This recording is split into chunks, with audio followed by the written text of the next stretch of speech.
Hello everyone, welcome to our economics survey lecture.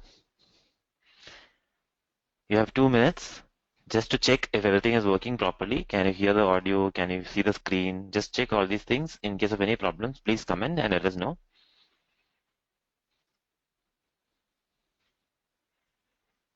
Please raise your hands if you're not facing any difficulties.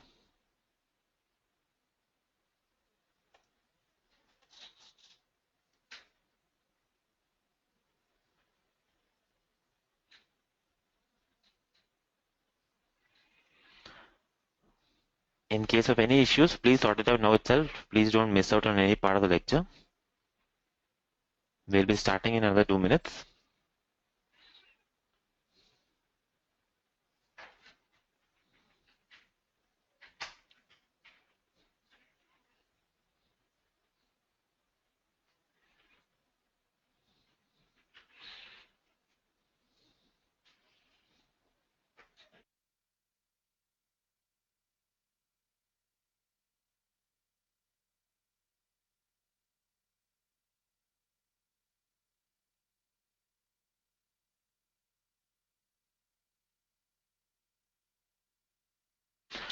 So everyone, please download the handouts you can see there on your screen.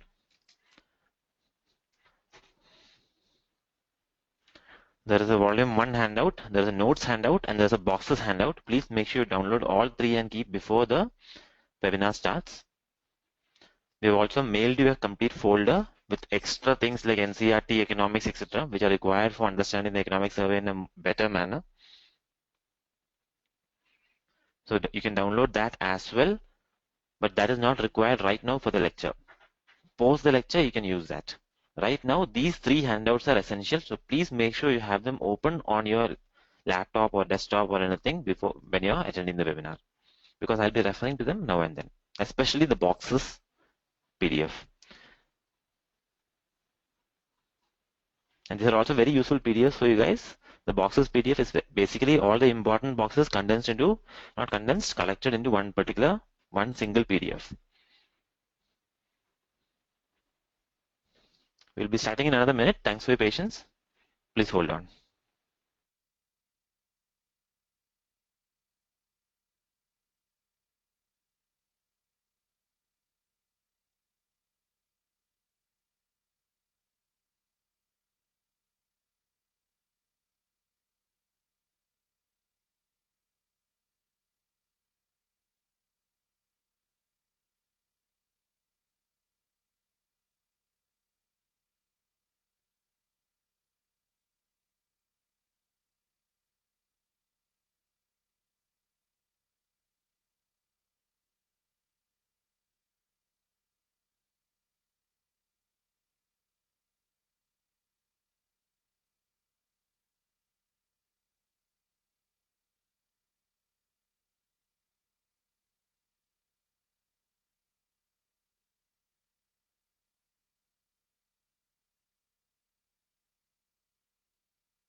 Okay guys, we're starting the lecture now. So we are going to be discussing Economic Survey of India for this year. This is part of the webinar lecture series for current affairs. In the first lecture, we'll be giving you an introduction about economic survey itself, how to read economic survey, how to study economic survey, etc. And then continue into discussing the chapters of the economic survey in a very systematic and organized manner. Now, as I discussed earlier, there are certain handouts which are provided to you. After the lecture, if you attend the lecture plus read the handouts, nothing else is required. The actual economic survey is not really required for you to read anymore. However, if you have time, please do read it. But if you don't have time, it's not required. There is a notes handout and there is a boxes handout. Along with that, there's a lecture. These three things is sufficient for you. In case your theory is not strong, you'll have to go and read the NCERT as well, NCERT macroeconomics as well. For our tablet students, NCERT reading is not really required because everything is covered in the tablet lectures as well. Same for our classroom students as well. For webinar students, please make sure that the NCERT is downloaded and read by you at least after the webinar lecture. The NCERT is provided in the zip file which has been sent to you over mail as a Google Drive folder. So let's start our lecture. First question is, why read the economic survey? It looks like a technical document. It's released by a government department. So why bother to read the economic survey? What is the advantage from the exam perspective? That is what we'll first look at. To understand that, let's first understand what is this economic survey. Overall, what is the idea of economic survey? Before the budget comes out, the economic survey is released. And the economic survey is the rationale behind the budget, or economic survey is the rationale behind all economic actions which the government is going to take moving forward throughout the year. So for doing that, first it reviews. It reviews all the important developments in the economy over the last 12 months. Last 12 months means from the previous economic survey till the current economic survey. It highlights all the important initiatives. It recognizes, acknowledges, and criticizes sometimes the performance of the government and of the various initiatives.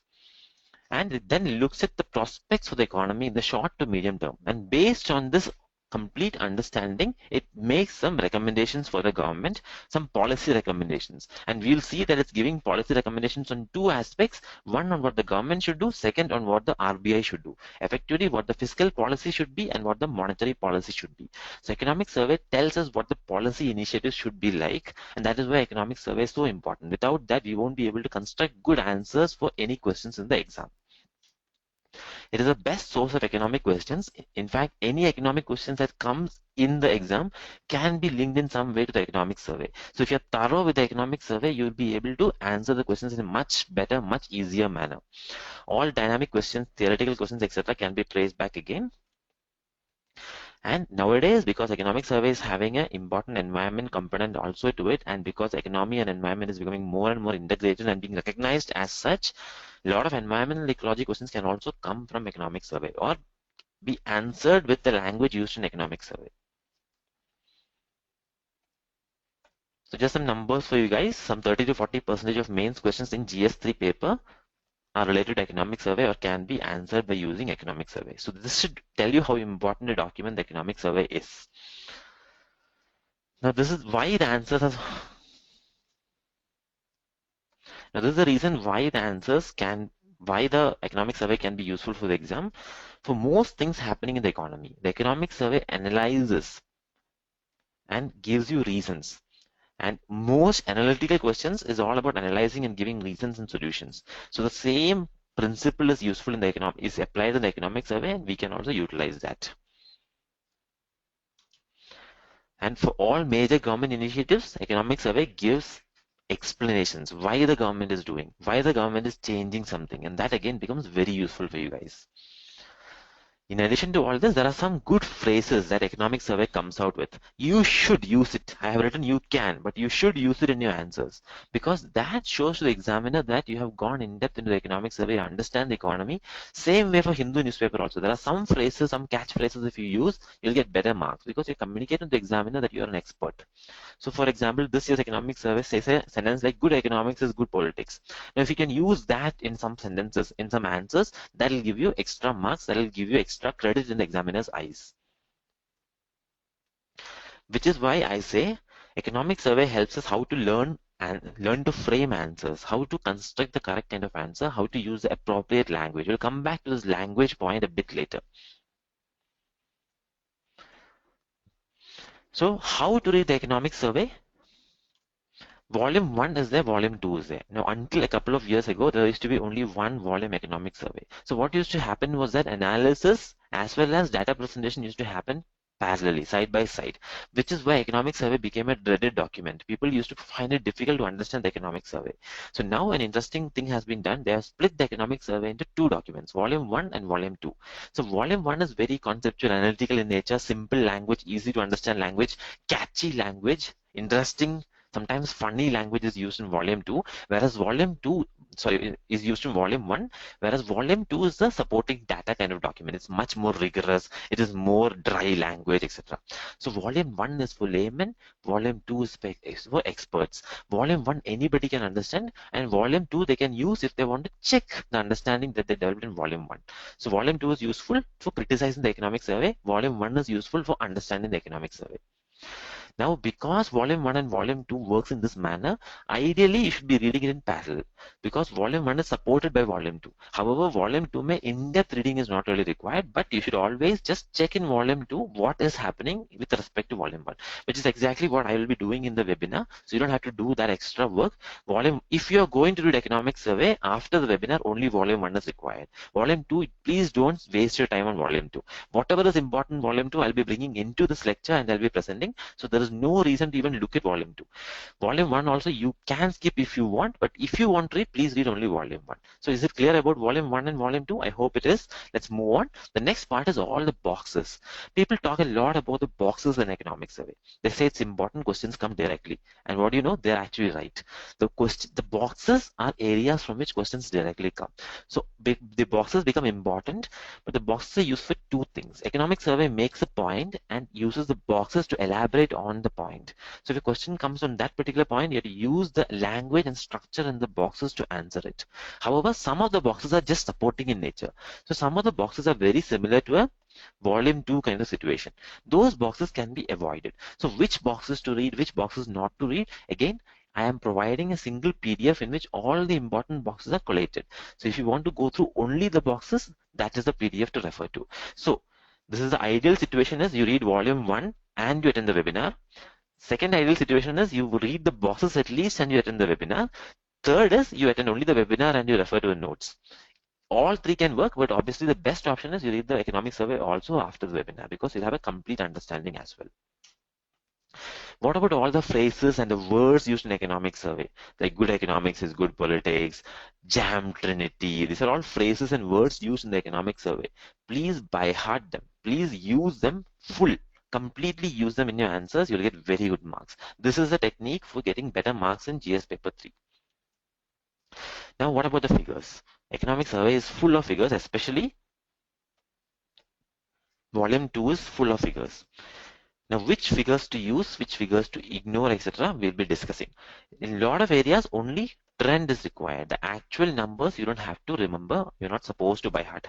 However, wherever figures are important, we'll be highlighting it for you, so it becomes easy for you. Beyond that, none of the figures are required. I'll also tell you where you might have to update the figures because economic survey becomes an old document by the time your exam actually comes around. Now, there are certain arguments. What do I mean by arguments? Economic survey asserts something, or economic survey discusses something and then builds an argumentation about why it is important, how can it be solved, etc. These arguments are the most crucial component of economic survey. We have to be clear on the argumentative structure. How is economic survey constructing each argument? So we'll be looking at all the important arguments in the webinar series.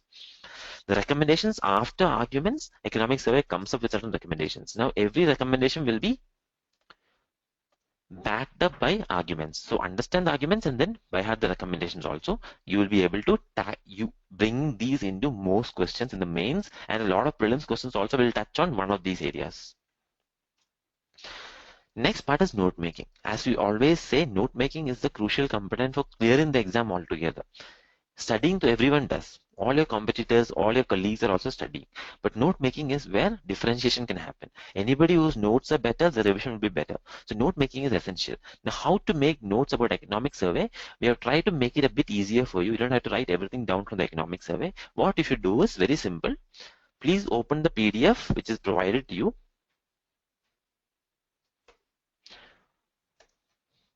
The PDF's name is Current Affairs Crash Course Notes. In the notes PDF, if you see,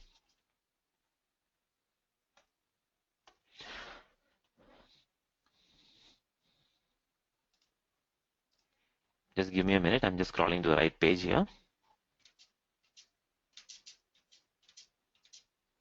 In the notes PDF, if you see,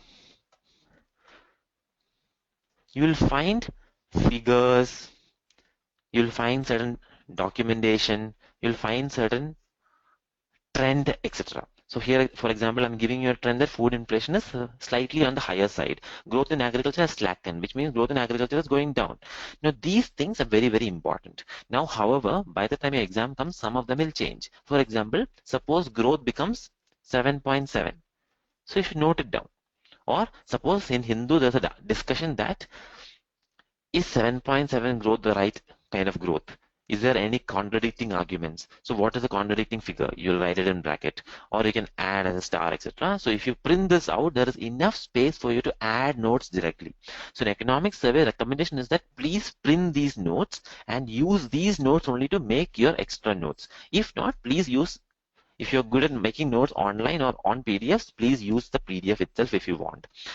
Now, if CAD here is mentioned as declined, and suppose it's changing, you can mention here that it has actually started increasing, and then you can mention why. Why is it increasing? Is it because of oil? Is it because of gold? So you can mention these things in your notes. So this is how you should be making notes of economic survey. So economic survey, print these out throughout the webinar series. We'll be giving you all the notes and make the notes on the economic survey notes itself. Add on, change as and when Hindu newspaper tells you to change. It's a very simple method, so please follow this.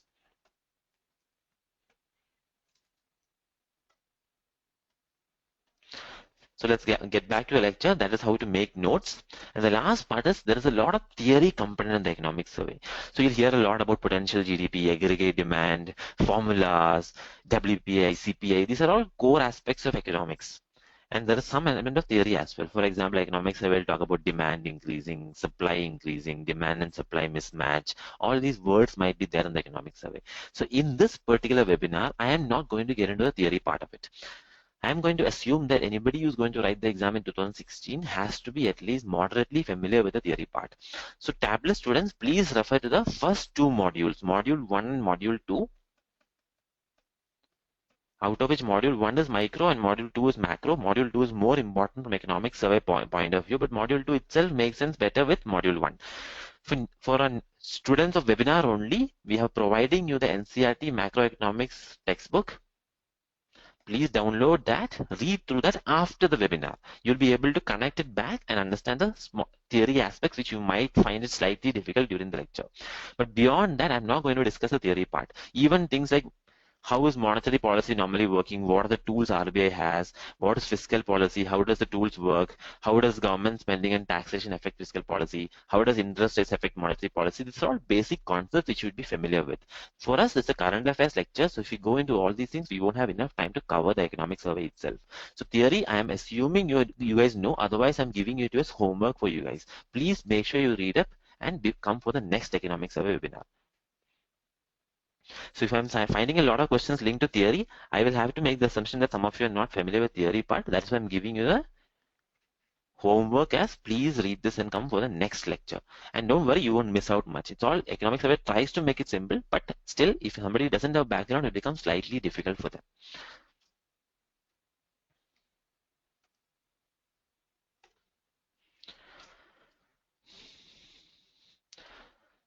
Now, economic survey always follows a kind of pattern, and this pattern is very, very useful for us. So overall economic survey as well as each chapter has a typical pattern to it. So if you understand this pattern, it becomes easier to read the economic survey and understand what the author is trying to do when he introduces some important point. So first, economic survey tries to make us understand, is there a problem and what is the problem? So basically just defining the problem is what economic survey does.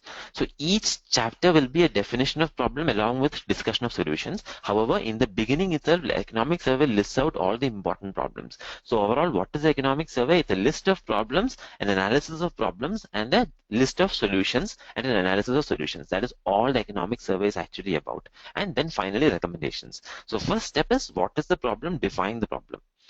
Second step for economic survey is There might be a lot of problems. Every single problem can't be introduced in the economic survey. Some things are more important than other things. So why these problems? Why is this very, very important? Why should the biggest policy makers in the country be concerned about it? Why should UPSC students be concerned about it? So why worry about the problem? Why is it important? And here economic survey also tries to show us how different problems interact with each other. So you might have a problem a problem B, and a problem C, out of which these two might be linked and these two might be independent. This interconnection also economic survey highlights for you, which helps us understand that this problem, if it is linked to this problem, then this can't be solved independently. We have to solve both together. So these kind of understanding comes to us by reading the economic survey. Then comes the next question: why did this problem come about? What is the root cause of the problem? Only by understanding that we can even try to tackle the problem. So once that has happened, so here a bit of history will normally come in. So sometimes what economic survey does is that in famous things like GST, etc., economic survey just mentions the problem then moves on, because it assumes that you guys know the history. That is where you might have to go and do some background digging as well. And finally, once the stage is set, now we know the problem, we know why it is important, we know why the problem came about, we have done an analysis of the problem. Now it is time to understand how to solve. So here economic survey will start giving recommendations and also about how they will work. And finally, for us, the question is, will they work also? So critically analyze means will they work? Analyze means how to make it work. So this is, if you see this is also how every answer in economics should be written. Any question that comes in the mains exam, you should be following the same pattern of discussion. This is how you construct a good argument. And finally, when you're analyzing solutions, the solutions can be of different types. It could be reforms, it could be schemes, it could be policy actions. So economic survey picks the most important of these, links it to the most important problems, and then analyzes how well they are working, how to improve, where improvement is required. All these aspects are discussed.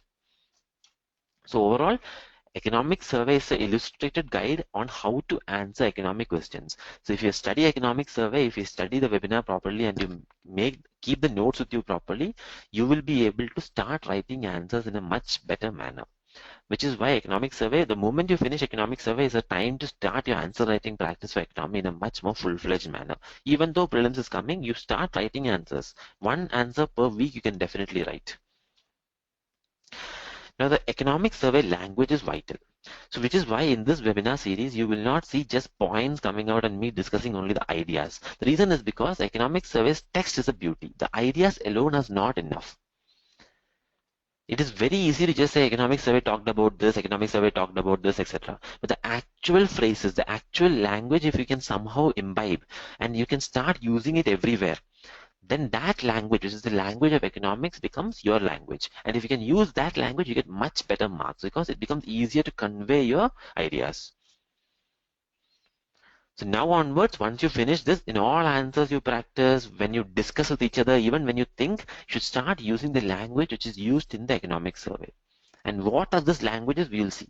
So every time an important phrase comes, it will be underlined in the economic survey. Make sure that you read it 3 times. Every underlined phrase in the full notes should be read 3 times by you guys and start using it again and again. So whenever you write an answer, think, okay, can I use any of those underlined phrases? Go and refer to your notes. Think of which phrases can be used. Use it. Once you do it 3-4 times, it becomes automatic for you. So keep using them and use the languages throughout, and that will help you a lot, which is why I will show you a bit later. We have underlined all the important actual languages from economic survey. Now let's understand how the course will be structured.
Hello everyone, we had a slight audio issue, so we had to pause for 1 minute. We are resuming now.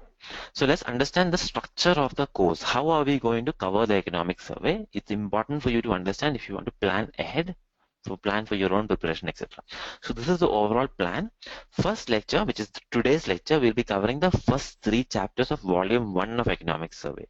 Along with the first 3 chapters, we'll also be covering volume 2, chapter 1. Because volume 1 chapter 1 and volume 2 chapter 1 are going together. So we'll be covering first 3 chapters plus volume 2 chapter 1, total of 4 chapters in lecture 1.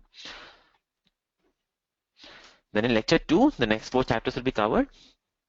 Lecture 3, the next 4 chapters. Now all these are primarily volume 1, and volume 1 has 11 chapters. So in our first 3 lectures, we'll finish off volume 1, 11 chapters, but as we discussed, wherever volume 2 has supporting information to provide, we'll keep on adding to each chapter. So in whichever chapter there is volume 2 can be brought in, we'll be bringing in the volume 2 as well. Now, once the first 3 lectures are over, you'll have a complete understanding of the economy and what the economic survey has discussed. At that point, we are ready to move on to the budget, because now budget will make a lot more sense for us. So in the last 2 lectures, we'll be discussing budget and whichever part of volume 2 is yet to be completed. So some parts of volume 2 might be left out because there was no linkages with volume 1. Those aspects will be completed along with the budget, and then finally we'll connect everything back to 2015 economic survey as well. Because ideally, no economic survey should be read by itself. You should always read 2 economic surveys, last year's and this year's. Why? Because it's a continuing story. So we'll make the connections to the earlier story. So overall, you'll have 2 years economic survey. You'll have 2 volumes completed along with budget by the end of the economic survey webinar. So that is the overall structure of the course.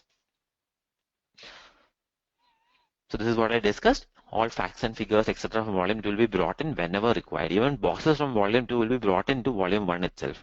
We will discuss parallelly. I am not going to give you separate volume 2 boxes. It will all be in every lecture, whichever the box is important, I'll give you as one single PDF. So in the end, you will have 1, 2, 3, around 4 PDFs of boxes also. And that will be more than enough for studying for the prelims and for mains.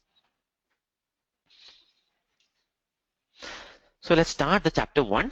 The name of chapter 1 of volume 1 is Economic Outlook, Prospects and Policy Challenges. Volume 2 chapter 1 is called State of the Economy and Overview. Now these two guys are almost the same stuff except in different language. This is a much simpler language, it's slightly more denser factual language. But overall it's the same thing, so we are going to discuss them together. Now this chapter 1 is very important in economic survey. In fact, I would argue if you had no time at all and you just wanted to complete economic survey very quickly, read only chapter 1 and go.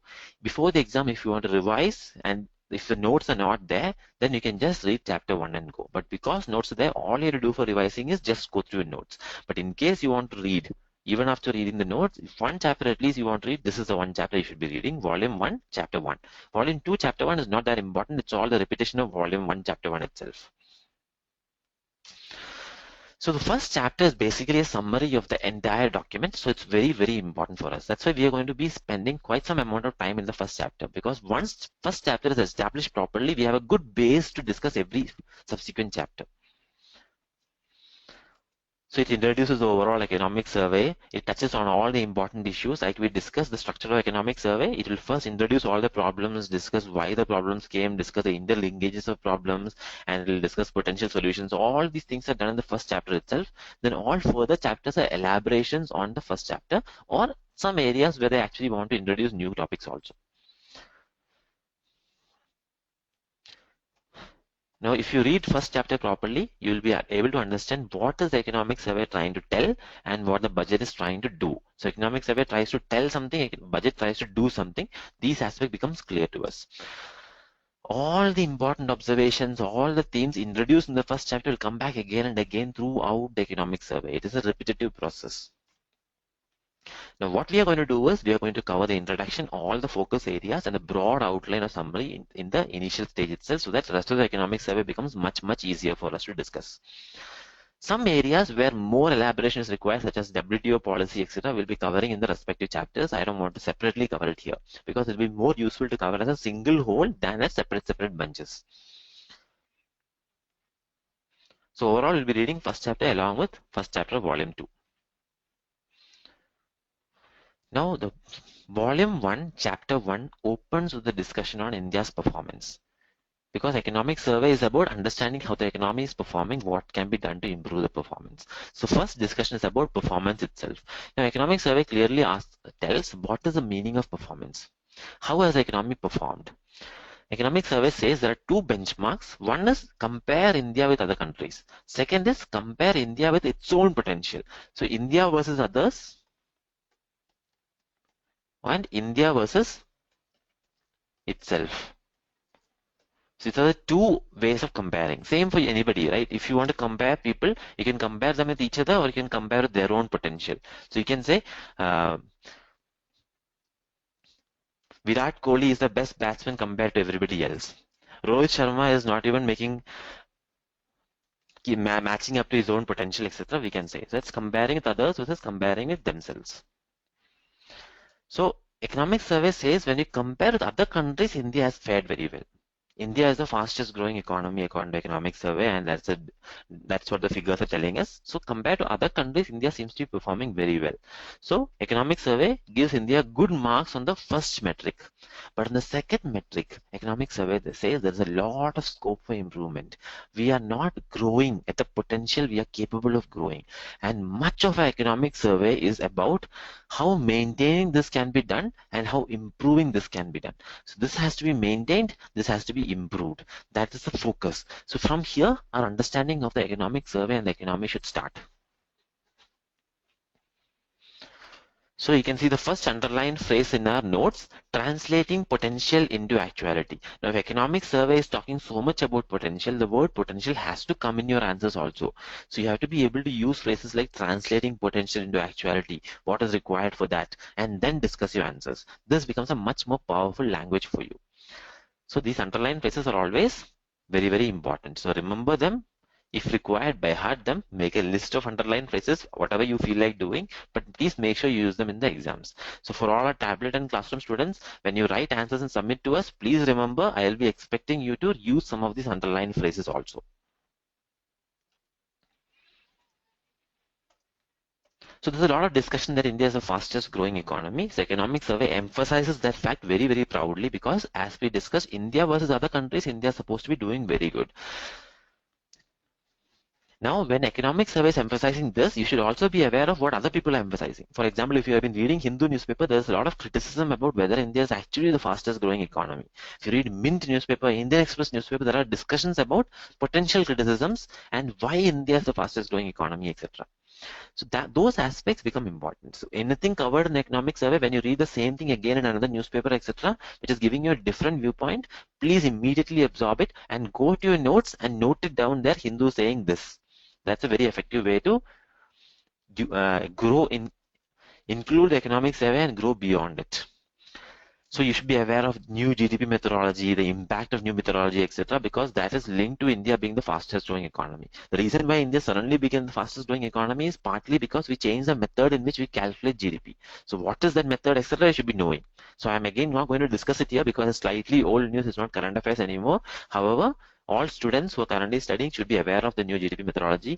And here I'm assuming you guys know the difference between GDP factor cost, GDP market prices, what is the difference between them, what is the formula, what is the meaning of subsidy, what is the meaning of indirect taxes. I can't get into all these aspects here. So all these are assumptions in the course that you guys know these things. In case you don't know, please contact us directly. We'll be able to help you out.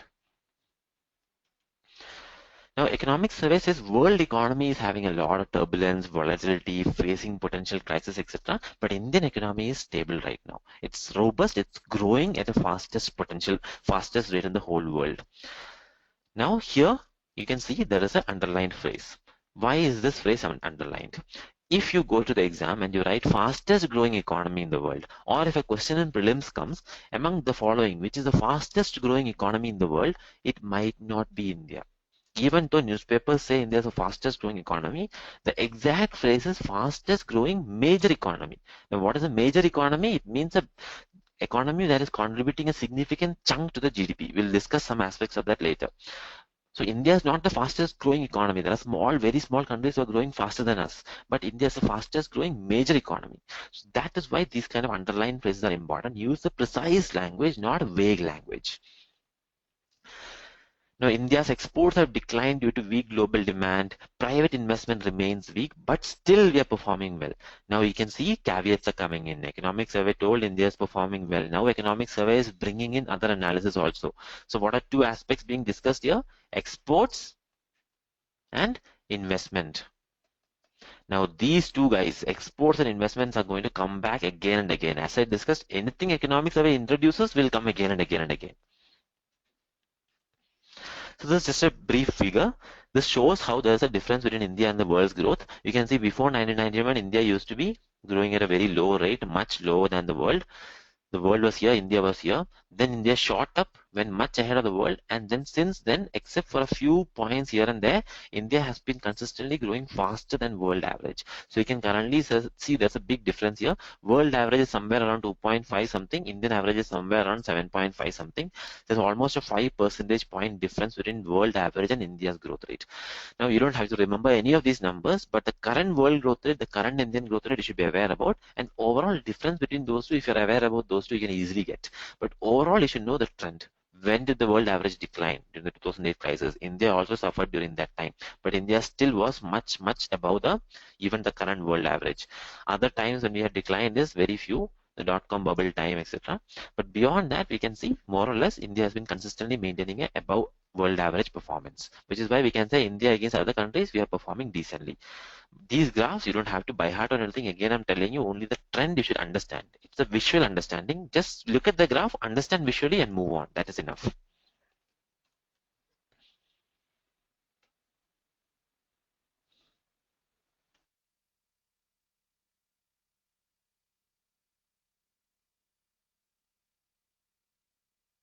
Now, all our tablet students and classroom students will know all discussions of economics starts with indicators, because you cannot understand the economy without understanding the indicators. Because the economy does not knock on your door and come and say, hi, I have these problems. No, you have to look at the indicators and then understand what the problems of the economy are and then solve them. So economic survey gives us a list of indicators, and as I discussed earlier, there are certain figures which you have to remember, and these are some of those important figures. So I have brought all the figures into one place for you, so it's easy for you guys also. First, growth. One part is trend, second part is numbers. Both we should be aware about. What is the trend and what is the current numbers? So trend is that growth is recovering from 7.2 to 7.6. So growth is increasing, and it's also projected to continue to increase. Inflation has declined. So inflation trend is declining, but current numbers are around 5.5, WPI is negative, and gold is stable. Why is gold stable? Because inflation price is always linked to gold price. When inflation goes up, gold price goes up. The reason? Why? Homework. I'm not discussing that here. Food inflation is on the higher side. On the higher side means compared to normal inflation, food inflation is higher. So food inflation you can see is above 6 around 6.3. It's above 6. So food is a problem. Why is food a problem? Because it's linked to monsoon. We'll be coming to monsoon again a bit later. So again, trend and number, both are important. Growth in agriculture has slackened. The actual numbers I'll be showing you in the next slide. Fiscal deficit has declined. The numbers will be coming back to again around 3.5, etc. Current account deficit also has declined, and inside current account, both exports and imports have declined. So these aspects you should be very, very familiar with. Exchange rate is worsening. However, rupee against dollar is worsening, but rupee against all our trade partners is strengthening, which is why there is a better metric than dollar conversion rate, which is real effective exchange rate of the rupee, and that is stable. I'll be showing you the graph a bit later. So again, trend and approximate numbers are important, but an exchange rate which is so fluctuating all the time, exact numbers are not important, only trend is important. Foreign reserves of India, stable first of all, and highest ever in our history, 350 plus billion US dollars we are keeping as reserves. Net FDI inflows have been growing. Again, trend only is important, actual numbers not really that important. Trade balance, the trade deficit has come down. IIP in the index of industrial production is steadily low. So this is a negative aspect. So if you look at it overall, where are the areas where we are okay? In growth, we seems to be okay. In inflation, we are okay. But in food inflation, we are not okay. Growth in agriculture, we are not okay. Fiscal deficit, we are okay. Current account deficit, it's a question mark because It is because of oil that we are okay right now. But if oil changes things, everything could change. So in exports, we are not okay. In imports, we are okay, we can say. But overall, current account deficit, we are question mark. Exchange rate, we are actually neither okay, not okay, nor not okay. So I can say we are kind of okay. Stable, that's all. Real is stable. But against dollar, we are not okay. Foreign reserves, very okay. FDI inflows, we seems to be doing good because of ease of doing business, etc. increasing. So we can overall say FDI is fine. Trade balance, not okay because exports are not improving. IIP, not at all okay because our industry is not improving properly. So what is the indicators telling us? Its indicators is telling us in some places we are okay, in some places we are not okay. So based on this, the rest of the discussion can happen. So this is how we should be looking at all indicators. So this is a more comprehensive list. I don't want you to by heart all these things. As I discussed, growth rate I have already mentioned. Savings rate, etc. Again, I'll be mentioning a bit later. Capital formation rate also. The numbers available here, I'll be mentioning it again when it's required. Index of industrial production, please keep an eye on that. Inflation, again, you should be having an eye on that. You can see minus here for WPI. Export growth, import growth, both are negative, both are going down. Current account deficit has come down because import growth is less. Fiscal deficit is here, 3.9 has come down. Revenue deficit has come down. Primary deficit has come down. So all deficits have come down. So in deficit area, India seems to be doing okay again. So this is what the indicators in the macro economy is telling us. So economic survey builds on this to identify areas where we need to preserve and areas where we need to improve and areas where we need to be desperate. So this is a sectoral thing in agriculture, in services, etc. So you add everything together, you get the GDP also. So here also no need to now remember the numbers, remember the actual numbers. All you to understand is approximate trends. So what is happening to agriculture? What is happening to industry? Industry seems to be picking up slowly. Services seems to be performing very good, but compared to last year, it's still not good enough. So these trends you should be understanding. That is it. Do not try to by heart the numbers. Questions will never come about direct numbers. So again, I'm showing you some trends here, which is directly picked from economic survey. You can see current account deficit declining. You can see foreign exchange reserves improving steadily and becoming very high. You can see that the FDI, which is the green color, is high, whereas FII or FPI is slightly low. Even our commercial borrowings have come down. What is the meaning of these things? Again, we can't discuss it here. It's part of a core syllabus. If you look at our US exchange rate, it is very low.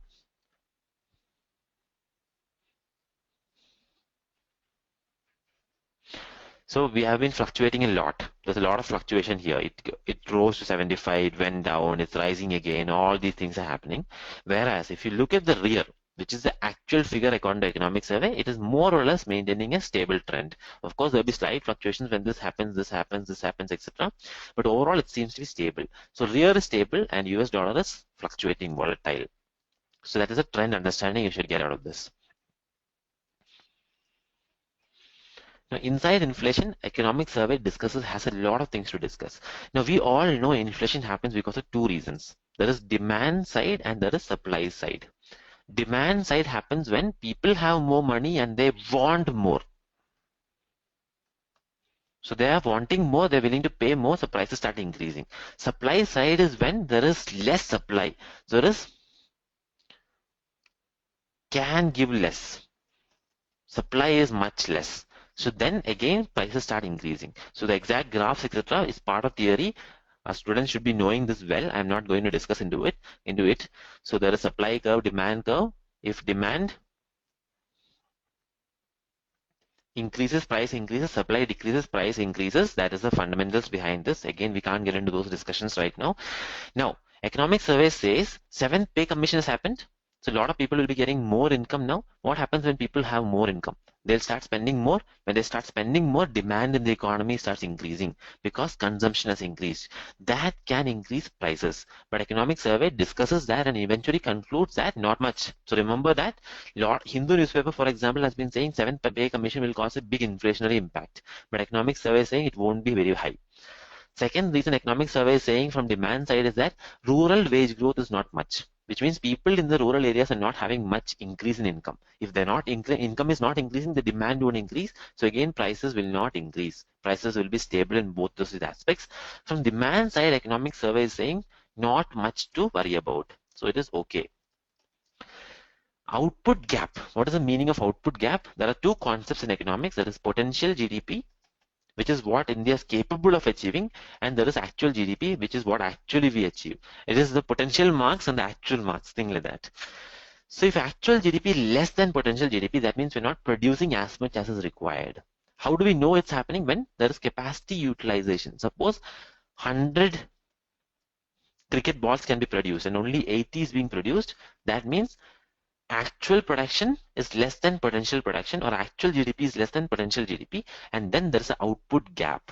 So whenever output gap happens, we can understand that there is a pressure downwards. Not enough people are not producing much because growth is not fast enough, or growth is not happening at the rate it is supposed to happen. So whenever output gaps happen, normally inflation is a bit lower. So again, expectation is inflation will come down. So additional downward pressure, etc. So here I've underlined this. Please remember this phrase is useful for you. Now, supply side, what might happen is economic survey is saying if the monsoon returns to normal, food prices will come down because supply will increase. When supply increases, food prices will come down, and because of that, inflation might again come down. So economic survey has this to discuss about inflation. Seventh pay commission could have pushed it up. It will not. Rural wage growth is muted, so it won't increase. Output gap is there, so again prices won't increase. Monsoon is bound to return soon, so again food prices will ease. So overall inflation is something not to worry about. So remember, economic survey is clearly constructing an argument that inflation is not the headache right now, growth is the headache. And if that is so, how policy should be aligned to that? That is where economic survey is slowly building towards. So we should be aware about what the economic survey is trying to do when we are reading it. So this is just a figure given in the economic survey itself. Source is CSO. So you can see here that our WPI is in the negative. This is zero, right? WPI is consistently in the negative for last almost 1 year. Whereas if you look at CPI, now CPI headline is the overall CPI, the consumer price index, which includes all the goods as a CPI headline, which is somewhere here. If you look at rural wages, it's going down and stable. So that is why our economic survey is talking about that. Now core inflation, CPI core means CPI headline minus food and fuel. If I reduce food and fuel from CPI, then I get CPI core. So CPI core seems to be more or less consistently around here, which is because food and fuel is the ones who fluctuate a lot. The food inflation, food component we know is increasing, which we saw in the earlier discussion. So again, trend is important. No need to by heart the actual numbers, but you should be knowing around 5, around 0, etc. We should be knowing.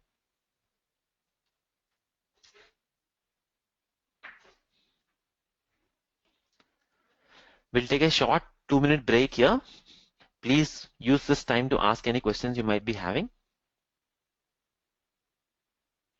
And please be fresh and ready when you come back.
Hi everyone, welcome back.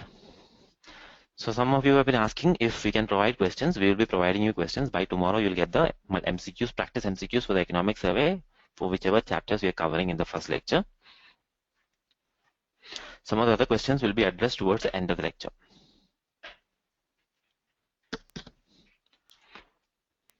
So let's continue.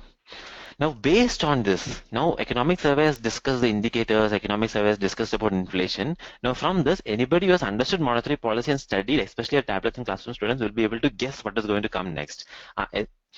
Economic survey is clearly saying inflation is not an issue. If inflation is not an issue and growth is an issue, what should happen to monetary policy?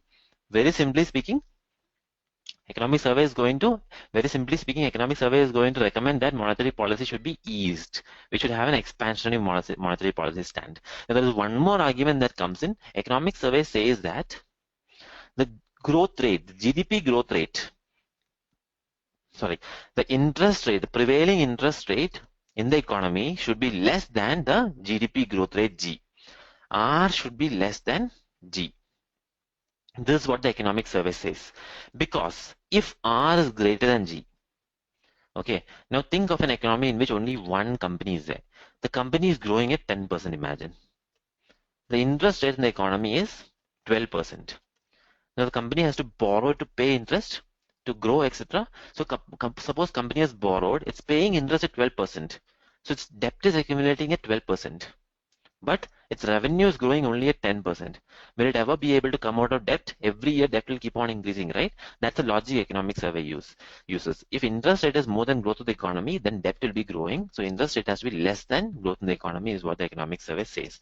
So for interest rates to come down, again we can know where economic survey is going. It is going to recommend that interest rates has to come down or monetary policy has to be eased.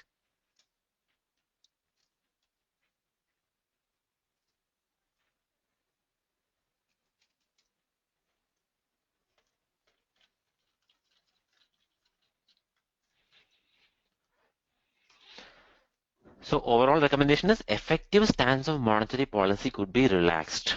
Now, important language is effective stance. Economic survey is not saying monetary policy should adopt an expansionary stance, only that effective stance. Now, because it's effective stance, there are two ways in which can be done.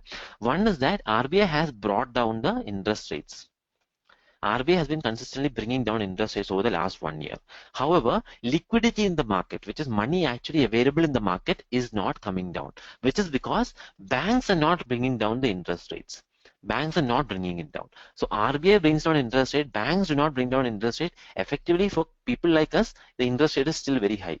So for us, money is still difficult to get. That is the meaning of liquidity condition. Money is not easily available means liquidity is not there.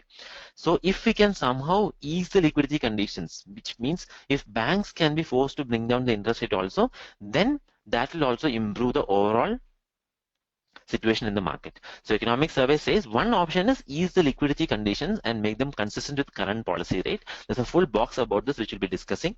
Second option is directly reduce policy rate, reduce or even more.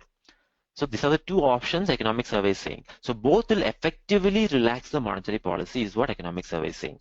Now you can do this because you'll still be able to meet inflation target. The RBI now has an inflation targeting regime. They have to achieve 4 plus or minus 2% inflation. Economic survey is saying because inflation is not such a big issue, even if you reduce interest rate, you'll still be able to achieve this and you'll be able to support economic activity.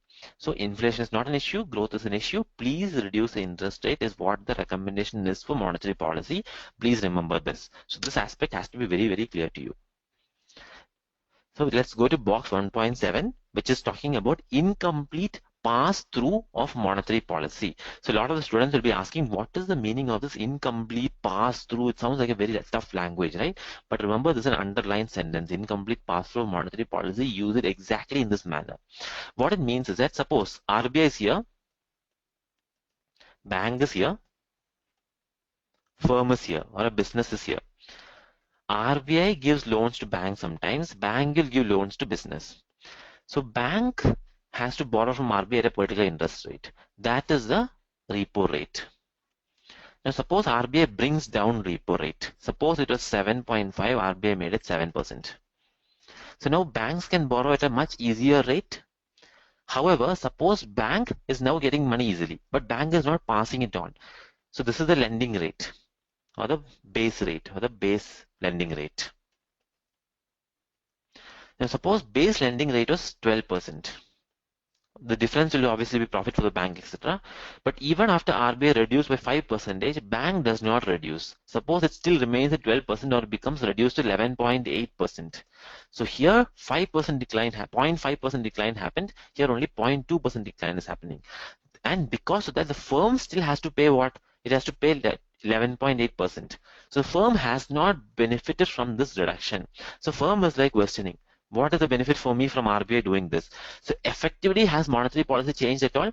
The money supply in the economy has to increase for monetary policies to become relaxed.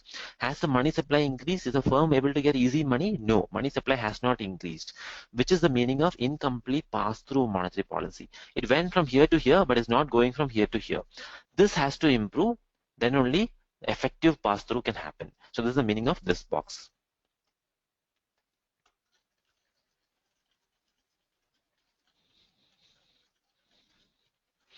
Now this is one box I want you to actually go and have a look at, which is why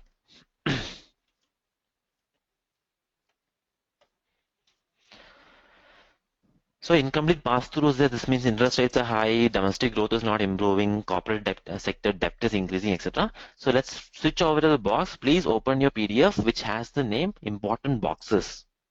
So I'll show you the name. So this is the important boxes PDF. So you have to go to box 1.7. It's page number 12 in the PDF. Here it will be written as 23. So this is the important boxes. So you can see what box 1.7, what explains this. So here some figures are given, how much RBI has been reducing the lending rate, etc. You can see it here. Some figures are given. You can see RBI is reducing it here. It's going down like this. But the policy repo rate is coming down steadily. However, the average rate is pretty much stable here. So that is what is happening. So in spite of repo rate coming down, let me just draw this out for you guys. So repo rate is coming down steadily, but this is staying steady. It is not dropping fast enough.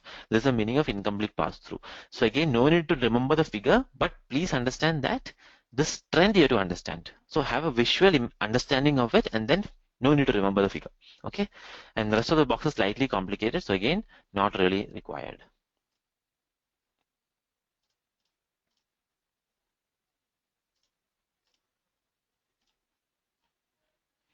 Okay, the rest of the stuff is not really important for us. So let's move on to the discussion. Now, monetary policy recommendation is over. Similarly, fiscal policy also, RBI has some economic survey has some recommendations. So first of all, it says there are three striking successes in fiscal policy. One is that fiscal consolidation, which means reducing expenditure and increasing revenue, has been achieved. So here fiscal consolidation means reducing fiscal deficit. So it says target of 3.5% is going to be set for next year. Last year was 3.9%, it was achieved. The year before that 4% we brought it down to 3.9. We are going to further bring it down to 3.5%. So it is saying fiscal consolidation is important. We are going to achieve that. Revenue deficit also, new target is 2.5%. So it's recommending fiscal consolidation, which means expenditure is going to reduce, or government spending is going to reduce. That is a takeaway. So economic survey is clearly saying it is RBI's responsibility, and we are going to go for fiscal consolidation. Indirect tax collection efficiency has increased, which means the government is now able to collect more tax now. Obviously, with all the cesses you know about, Swachh Bharat cess, the new Krishi Kalyan cess, etc., tax revenue is going to be buoyant only. So meaning of buoyant means revenue is increasing as income of the people increase. So government is able to collect good amount of money. So you can see this is the revenue side, this is expenditure side. So expenditure side we are reducing, revenue side we are able to increase. That is what the economic survey is saying. Finally, quality of spending. We are reducing expenditure, but we will not compromise on quality of the money that we do spend. So in all the important areas government is spending, from current expenditure to capital expenditure, shift is happening. Very important, please remember this. Plus 14th Finance Commission has recommended more devolution to states. That means states have to take more responsibility also, because of which centrally sponsored schemes, CSS schemes, are going to be restructured and made much more efficient. So quality is something that economic survey is emphasizing. So you can see it's a box 1.3 which discusses quality in specific. So it says overall capital expenditure is increasing, but inside that, education, health, and agriculture and rural development, these three crucial areas, it is improving consistently. So this shows that it's a good phenomenon. So these are good indicators of spending, and you should be able to code these things also. So approximately, please remember what is the approximate increase. So health is around 9%, agriculture around 9% only, education around 5%. At least that much you try to remember. And remember the three categories also, because now you have to mention quality of spending. If you ever have to talk about fiscal deficit, quality of spending you have to talk about. Now, India has become a global economic force. As we discussed earlier, India has been performing well. So in terms of PPP contribution to global growth, we are contributing 8.3, contributing close to 15% now. And as contribution to world GDP, we are contributing close to 7% now. So we are rapidly increasing. And in spite of all the global problems, India is showing resilience. So economic survey is proud about that. And we are saying we are a global economic force now.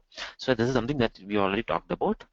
Economic survey is just emphasizing with some figures, and there are some numbers also here. So you can see real growth rate. China is very high, contributing a lot to the global growth rate, whereas India is now here. US used to contribute more than India, but now you can notice US is contributing less than India, which is something economic survey again highlights. So please remember, prelims questions can come from these areas. Not the exact question, figures, but the trend-based questions. Among the following, who contributes the most to global growth rate? A question can come. Similarly, country groups. Now, the earlier you can see high-income countries used to contribute the most. Upper middle income used to contribute in between. Lower middle income used to contribute in least. So higher, upper middle, lower middle used to be in a proper form. Now what has happened is that upper middle income countries have started dominating it.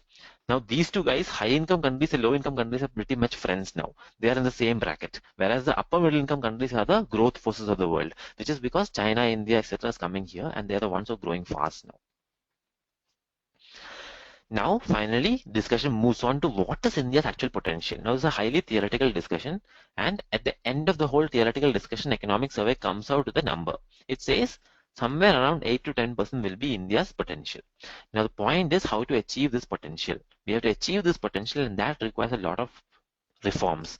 So to understand this potential GDP discussion, which is crucial, you have to have a proper macroeconomic understanding. Please watch module 2 of the tablet lectures or read the NCERT textbook, but NCERT textbook is not fully exam oriented, so it is better to go for the tablet than for the NCERT. Now in box 1.1, which is the first box in the economic survey, it discusses potential growth. Now it says potential growth is there, however, potential is always long run potential growth. In the short run, there will always be other factors also. And here economic survey highlights global growth is going to have an impact, because India's NX component or export component used to be 11% earlier, now it's 18%.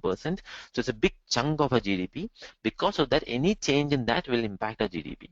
So economic survey is just warning long run potential is there, but short run will have some dependency on other factors also. So let's again switch to the box once and see the box itself. So I'm going to go to box 1.1, which is basically the first page of the PDF. So it says India is oozing potential. And here there's a discussion on how potential growth matters, how potential is measured. So economic survey introduces a nice concept here. You can see here, India is here. China is here. What is here? This is economic development. What is here? It is democracy index. So economic survey says India has good democratic institutions, etc. So India has a very high score, almost 9 score in terms of institutions, having good judiciary, good democracy, etc. Whereas in economic development, we have a lower score. Whereas China has a very high score in economic development, but a low score in democracy, because China is not actually a democracy. Now economic survey says there are two ways it can happen now. India can rise to its potential and reach faster growth here, or India can go for institutional decline and all our institutions collapse and we go for slower growth. Same way, China can go for better institutions and have faster growth here, or China can go for the growth that its institutions actually demand, which is much slower growth here. So economic service overall saying India has a potential for high growth, China might revert to the mean. But this is the overall trend in the whole world. India and China are outliers. So that's why normalization of growth will happen. Now this is one logic behind expecting higher growth. Overall, after all the analysis, economic survey comes up with the numbers of 8 to 10%, which is what we have to remember. This framework, it is useful to remember, but you don't have to remember to draw the diagram, etc. In case a question on institutions come, it might be useful, but in economy itself, not that useful. So that is box 1.1. Now let's look at the theory part a bit more. There is a macroeconomics part in economic survey. You all know that there is a simple formula which is the basics of all macroeconomics. Y is equal to C plus I plus G plus NX, or GDP is equal to C plus I plus G plus NX. Now what is C? It is consumption expenditure by the people. What is I? Is investment expenditure by the people. What is G? It is government expenditure by the government. What is NX? It's export expenditure by the people. Now GDP will increase if any of these guys will increase. GDP will decrease if any of these guys decrease. So if you want to understand the economy, you have to understand the components of the macroeconomy, which are these four components. These are also called components of aggregate demand because consumption expenditure is equal to consumption demand, investment expenditure is equal to investment demand, etc. So overall, we can say all is equal to aggregate demand in the economy, which is equal to the total income in the economy, which is equal to the total production in the economy, which is equal to the GDP of the economy. So now economic survey look at each of these components and decide where concern is required, where action is required, where stability is required. So first, economic survey looks at NX, which is exports or net exports. NX means exports minus imports. So economic survey says we should exports increase when global demand increase. Demand for our goods in the world has to increase, right? So export demand or global demand has to increase. When will global demand increase? When their income increases. When will their income increase? When their growth rate increases. So we can just look at GDP growth rate of India's export partners in a weighted average manner, because some might be very small export partners, some might be a very large export partner. So if EU is growing, that is better for India than if Venezuela is growing, because Venezuela is a smaller export partner for India. Now, their growth rate used to be 3.0% in 2014. Now it has come down to 2.7%. So obviously our exports will come down because of this. So it is a global phenomenon. We can't do much about it, because if they don't have growth, they will not demand, and then we can't send anything. IMF is saying it might improve a bit to 2.8, but economic survey says let's not trust on that because anything can happen. So overall, NX there is cause for concern. NX is a problematic area for India. NX might actually continue to come down and we can't do anything to improve it. Second is consumption. In consumption, India has been having high consumption. In fact, we're slightly worried if it will be boosted too much. Seventh pay commission might boost it, as we discussed. Normal monsoon will boost agriculture consumption. Why? Because people will actually have more income. The laborers, the farmers will have more income. They'll demand more. Consumption will go up. Similarly, oil prices coming down will mean people consuming more. However, last year oil price was less than this year, so comparatively oil price will be higher, so there will be less boost. So overall consumption is something we're not concerned about according to economic survey. Consumption, let's just maintain it stably. Export is something we are concerned about. Then comes private investment. Now in private investment we have big issues. Corporate sector profitability is low. Not enough corporate sector profitability is there. Corporate debt is high because all these guys have taken in loan, and now interest is a lot. They're not able to pay it back. Now because profitability is not there, debt is high, they are not investing. They are curbing their capital expenditures. So investment is a big problem area for us. Domestic investment is not happening. We are having to rely on foreign investment, FDI, FPI, FII, etc. So investment becomes a big area of concern for us. The last way to improve GDP is to increase government spending itself. If you remember the formula, C plus I plus G plus NX, right? So if none of these guys are improving, then I can increase by G. But economic survey is committed to a path of consolidation. And if government is going for consolidation, G is not going to increase. So G is something we cannot rely upon. So G also is not an area for us to discuss. So effectively, which are the two? Okay, sorry. So G also is not an area which we are concerned about. It's something that's going to be stable. Now, if you look at the overall scenario, where will growth come from? It cannot come from G. it cannot come from C because it's already good. It has to come from NX or private investment. But NX is dependent on global forces. We can't do much about it. So probably not here also. So it has to come from private investment, which is why bulk of economic survey focuses on how to improve private investment, how to focus on this, how to improve the scenario here. So again, this is a context setting. With this understanding in mind, a lot of the discussion will make better sense for us. So please remember the formula, please remember our options and where economic survey is trying to focus upon. So in volume 2, there is a box 1.1 which compares global growth versus India. So in these are the components. There is consumption, investment, net exports, etc. Investment is also called gross capital formation also because it comprises capital formation as well. Now, if you look at global versus India, which do you think are the things that drive global growth? So let's switch over to the actual box once.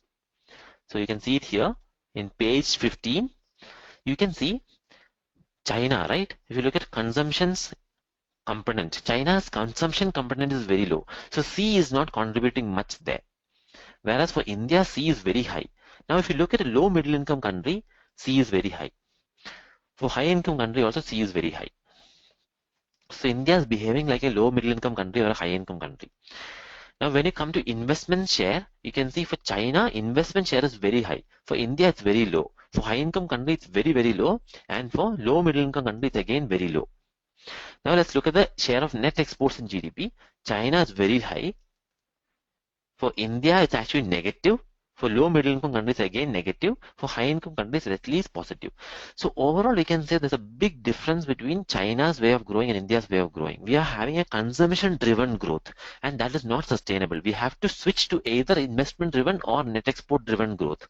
Net export depends on the world, so we have to move towards investment driven growth. That is the basis of this entire box. Is a slightly technical box. So all you have to understand is these three figures and the slide. That is enough for you. Now, economic survey discusses theory, how will changes happen and what will happen, what is happening in each of these areas. So in India, private consumption is growing, contribution is high. Investment has slightly picked up, so there is some hope for scope for hope there. Indian exports is very bad. It's a drag on the entire economy, and government expenditure is going to remain stable because that's a recommendation. So you can look at the full numbers here. You can see private consumption, government consumption, which is this. This is basically C, G. These three together become I, and this is NX. Now, if you add all these together, we get GDP. So you can see the components of each of these guys, how they're changing over time. A means advanced estimates. So again, numbers are not important, but the trend you should be understanding and know that which are the components. So inside private consumption, which are the areas which is focus pushing up things? Food and housing seems to be the highest components. So again, only the trend is required, numbers are not required. Now the last part of a theory discussion is savings investment balance. Now, investment has to happen. Investment, how will investment happen? There are two ways for investment to happen. One, take a loan, invest. Second, use your savings and invest. So if I am an investor and I want to start a company, either I have to use my own money or I have to take a loan, or I have to get some investment from somewhere. Basically, they are using their savings. So either my own savings or somebody else's savings. But this loan, where is it coming from? It's coming from bank. Where the banks get the money from? Banks got it from depositors. And where the depositors get the money from? It is their savings only. So ultimately, you can see all investment that happens has to come from savings, whether it's loan, investment, or their own saving. So if savings increases, investment can increase. So which is why economic survey just discusses savings always, which is why savings also is an important indicator. Now, if domestic saving is not there and investment has to increase, then foreign saving has to be used. Somebody's saving has to come in, which is basically FDI, FPI, etc. However, we want to boost a domestic saving also.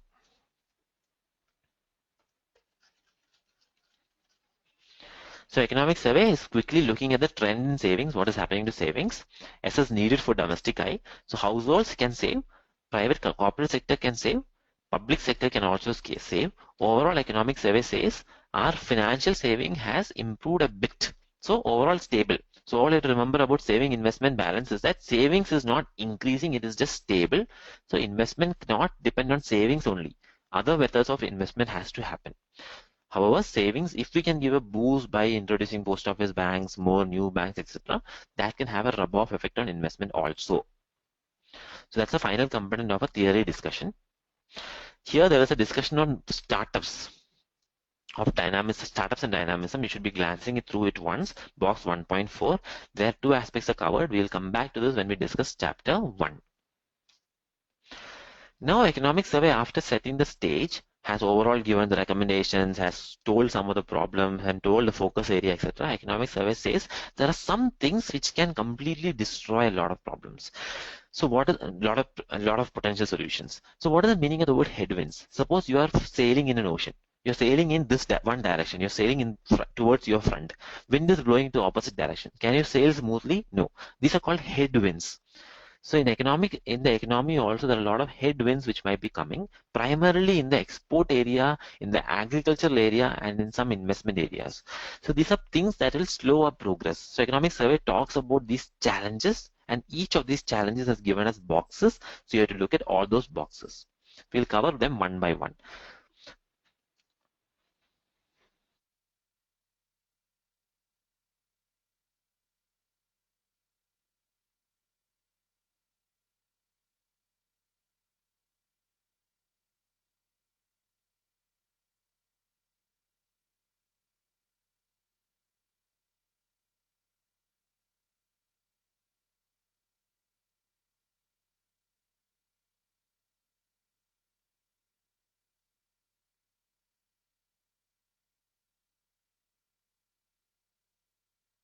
First problem highlighted by economic survey is the El Nino issue. So what is El Nino? Economic survey gives a brief discussion here. So El Nino is basically overall for our purposes, El Nino will cause a decline in monsoon and that will cause a problem in the crop output. It might even cause droughts.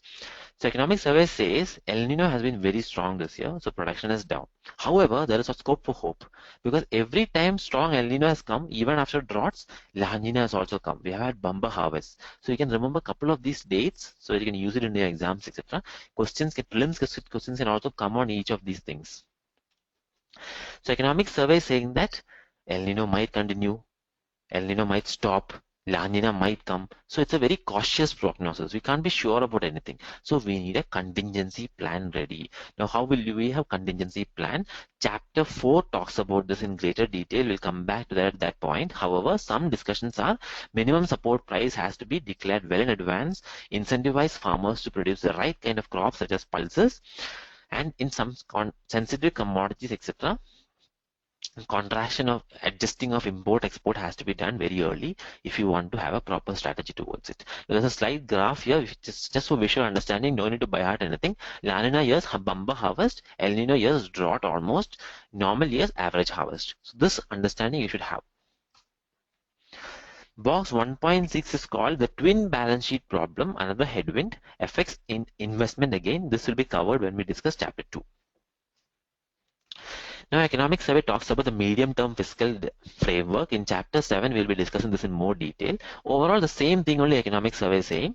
Economic survey is saying fiscal stance has to be based on sustainability, which effectively means we are not going to take too much debt unless required, which means we are going to try to reduce expenditure. We are going to go for quality expenditure, not quantity of expenditure, and fiscal consolidation is going to happen, and fiscal deficit is going to be brought down. So that discussion is more elaborate in a later chapter, chapter 7. We'll discuss it there. It is, however, discussed in chapter 1 also. Don't worry, we will cover it in chapter 7 where it will be more elaborate in nature. Now again, economic survey is talking about external headwinds. So economic survey says there's a lot of risk of global problems. Extreme events can happen is what the economic survey is saying, and that might impact India. So let's not have very high expectations. So it's not an excuse. Economic survey actually says it's not an excuse, but still recalibrate expectation. Don't expect too much. In case something happens, we have warned you. So that is the point of repeating it so many times. So if a crisis happens, India also will be affected because NX is now a big chunk of our economy. So there's a big correlation between global and Indian growth. India and world has become entwined. Now here you have to remember some numbers. One number is that India earlier was correlated at 0.2%, but after globalization, it is now 0.42%. We are 2 times correlated now.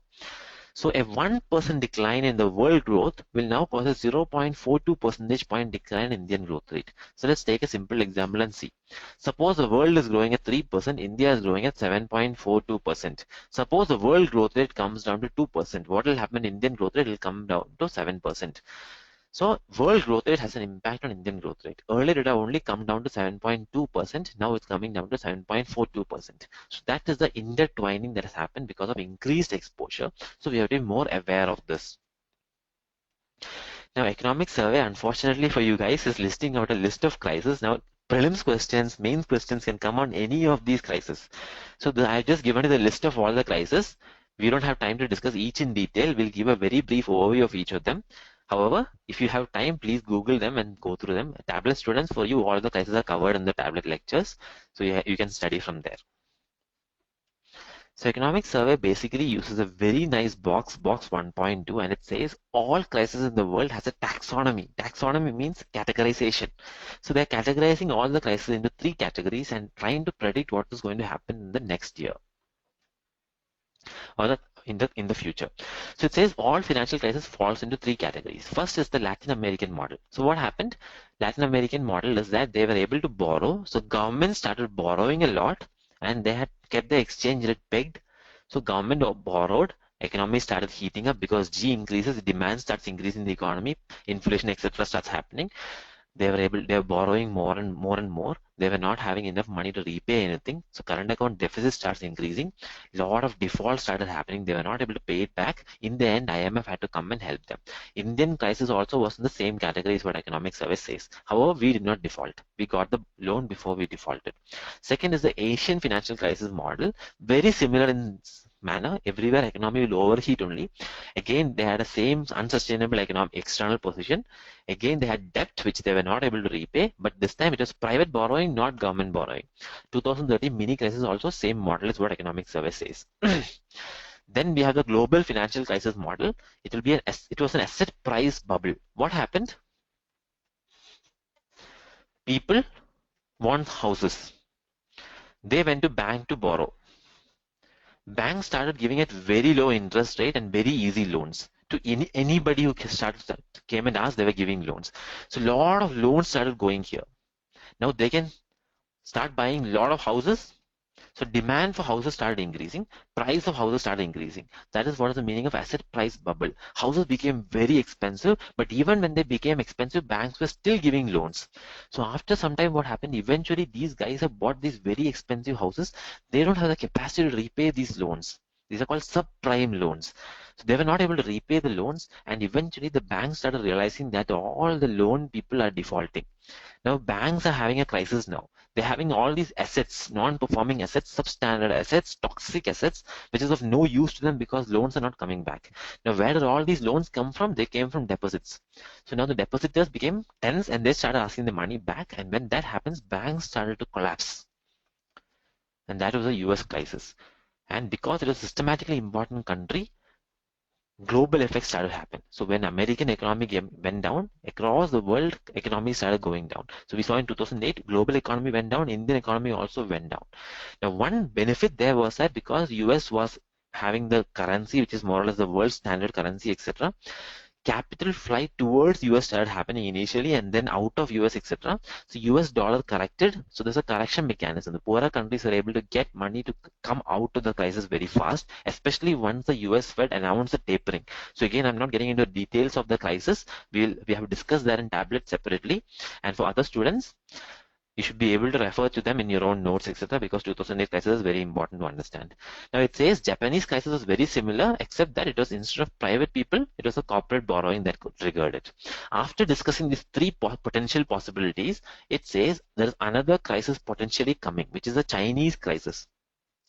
It will be very similar to AFC because it's corporate debt which is causing the problem and semi-fixed currency. However, China might be able to escape because it has high reserves. $1.3 trillion of reserves is there. But in case it becomes a crisis, it will become a new kind of crisis. It will be a systemically important country without any correction mechanism. So then the world might lurch into some big problems, is what the economic survey is saying. So economic survey is just saying that in case this happens, growth won't happen. That's all. Beyond that, there's no discussion here. But the box is useful, it's interesting, so that's why I've discussed it here.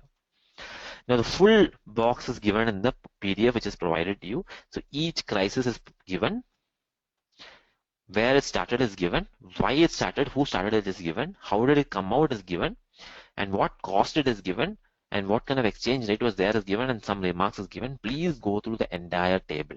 We have discussed it in a broad level, but please read the entire table. It's useful because prelims questions can also come from this area. Now what about India? Are there any risks for India? So to calculate India's risk, economic survey uses two categories. One is called macroeconomic vulnerability index. All that it does is it adds three components: fiscal deficit plus current account deficit plus inflation. If you add that, that shows the macroeconomic vulnerability. Fiscal deficit means too much debt, internal debt. Current account deficit, too much external debt. Inflation, too much inflation is happening, prices are high.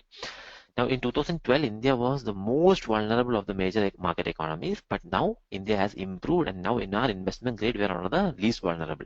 India has improved a lot. So there, it is good is what the economic survey says. Now this shows India is stable. Second is, do people want to invest in India? To calculate that, there is an index called Rational Investors Ratings Index, or RIRI. It just checks if people are interested in investing in India or not. And yes, India is a good investment destination. So I'll just show the figures to you guys. So you can see in terms of macroeconomic resilience, India is up there. In terms of RIRI, you can see India is the green line up here. And you can see China, etc. China is above India also. You can see some of the other countries are below. So overall, we can say in our category, India is doing well. The economic survey once again highlights that potential growth is 8 to 10%, but export is declining. Without export increasing, we cannot have growth. Economic survey understands that. So in the long to medium term, we have to go for exports. Right now, we can focus on imports. At some point, we have to shift to exports, because if you look at China's history, it was exports that made China a superstar now. So if India wants to be a superstar, we have to focus on exports. So you can see in the last 15 years, China drastically captured the entire world market. India also has to do the same thing. So currently we are having 3% of service exports. We have to become 15% to do that, and that's a big challenge. Have a look at the graph. In a comparable stage, in 2001, China was here. Look at the way China took off from there. Now, India has to take off in the same manner, either in manufacturing or in services, to reach the same level. So if it's service, it's service. In manufacturing, we'll have to focus on Make in India. So one of these areas has to help India kickstart its export process. Otherwise, we'll be stuck in this manner. That is what economic survey is saying. So that is the box. So there's no box for it. It's a complete discussion. So again, these notes are enough for you guys.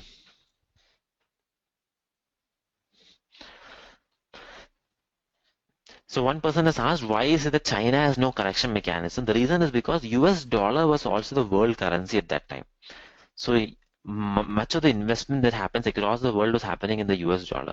So when something happens in the US economy, immediately the dollar was affected, and other countries are also affected, and their currencies are immediately affected. Whereas if the Chinese currency is affected, much of the world will not be affected directly, whereas only the regional economy will be affected more. So there won't be a correction mechanism under which the global economy adjusts accordingly, because China's currency is not yet the global currency of the world.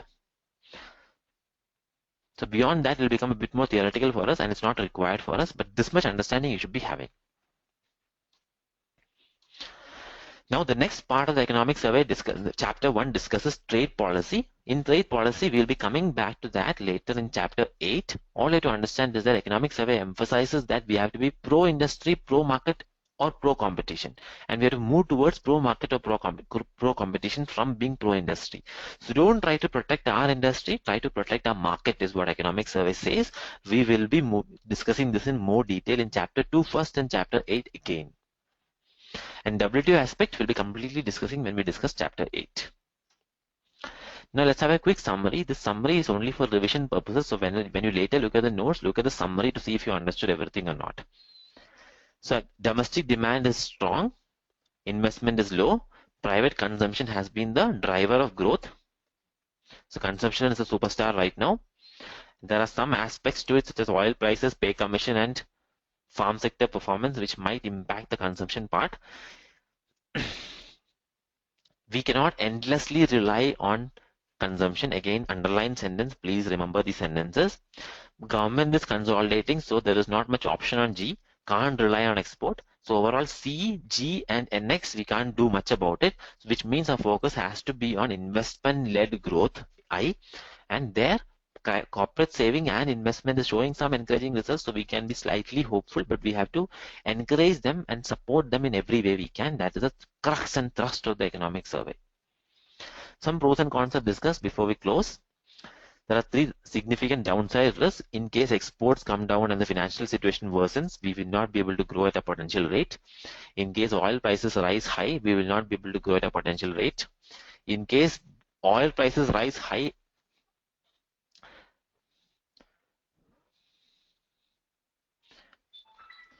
and also economy worsens, then together 2 things might come and that will be even worse for us. And one hope we have is that monsoon might improve and that will dampen price pressure. Now earlier a student had asked what is the meaning of downward pressure on prices. Downward pressure on prices means either demand is changing or supply is changing in a favorable manner. That will bring downward pressure, or if output gap is high, that will bring a downward pressure. All that means is that there is a mismatch between demand and supply, and supply is slightly more than demand for some whatever reason. That will bring a downward pressure. Now, overall economic survey concludes the chapter by saying that based on our entire discussion, we can expect the GDP to be growing at 7 to 7.75% range. Still not a potential growth rate, if you notice. So economic survey is saying potential growth rate is 8 to 10%, but realistic growth rate is 7 to 7.5, 7 to 7.75% range. Then economic survey moves on to a discussion of reforms. What reforms are required? Now, most of the reforms here are about improving situation. So where can we improve? Where can we solve problems? Those reforms are discussed. So it's a difficult global and domestic environment. We have to do some proper management. Entire economic survey is about this detail of what is required now, what to correct, what to keep, what to improve, etc. So economic survey says when we talk about reforms, don't have very high expectations because there are 2 types of reforms, big bang reforms and incremental reforms. Now, big bang reforms will not happen very easily because power is dispersed in India. It's a democracy basically. If it's a dictatorship like China, etc., or if it's a non-democratic mechanism like China, etc., we will be able to push things faster. In India, change happens when crisis happens. That crisis is still not there, so things will happen in a slower manner. So economic survey is recommending persistent incremental reforms. Please remember the word big bang versus incremental. So reforms will happen, small reforms, a million mutinies, small reforms will happen, not big reforms. That's what economic survey is saying. Economic survey has given us a quick list of reforms: corruption being reduced, liberalization of FDI, ease of doing business improved, MAT has been imposed properly, investment in infra, investment in crop insurance, limiting intervention in farm, in agriculture sector, Jan Dhan Yojana, JAM agenda, social norms, volunteering in open defecation, Swachh Bharat initiative, Give It Up initiative, Uday scheme. All these areas are discussed, listed out as incremental reforms. All of them will come in later chapters, which is why I'm not discussing it in detail here. Each of them will come in later chapters. But this is just a list of reforms, just useful. I have listed it out for your convenience. Some disappointments are also there. GST bill could not be passed, which is an important reform. If you read last year's economic survey, a lot of discussion was there on GST bill. In fact, a lot of positive aspects of economic survey, a lot of hope was there that GST will be the next flag bearer for India. Unfortunately, that has not happened. Economic survey is also talking about these are revenue aspects. We'll get more revenue because GST will bring us more tax. Disinvestment will bring us more tax revenue. More revenue was what economic survey discussed in last economic survey, which again has not happened. Some disappointments. Subsidy rationalization was supposed to bring down expenditure. Again, has not happened, so expenditure has remained high in that front. Another problem. Similarly, both our private sector banks as well as corporates, even public sector banks and corporates are having a lot of problems. They're not able to invest well. So investment aspect is also an issue. So a twin balance sheet problem is recurring here. So there's some disappointment, some areas to address. So this is something economic survey proposes to address in this economic survey itself. This is not discussed much. This is not discussed much. This is discussed a lot.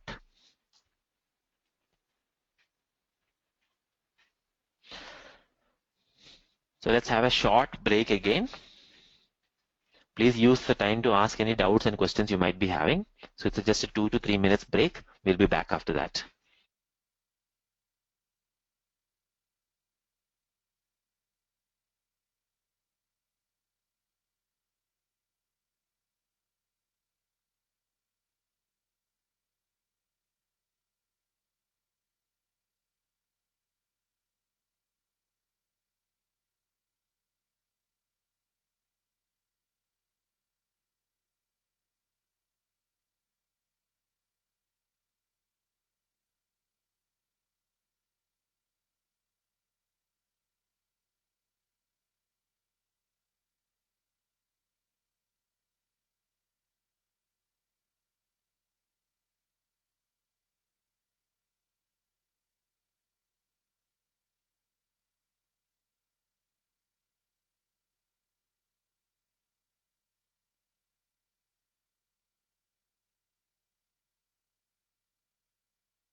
Hello everyone, welcome back.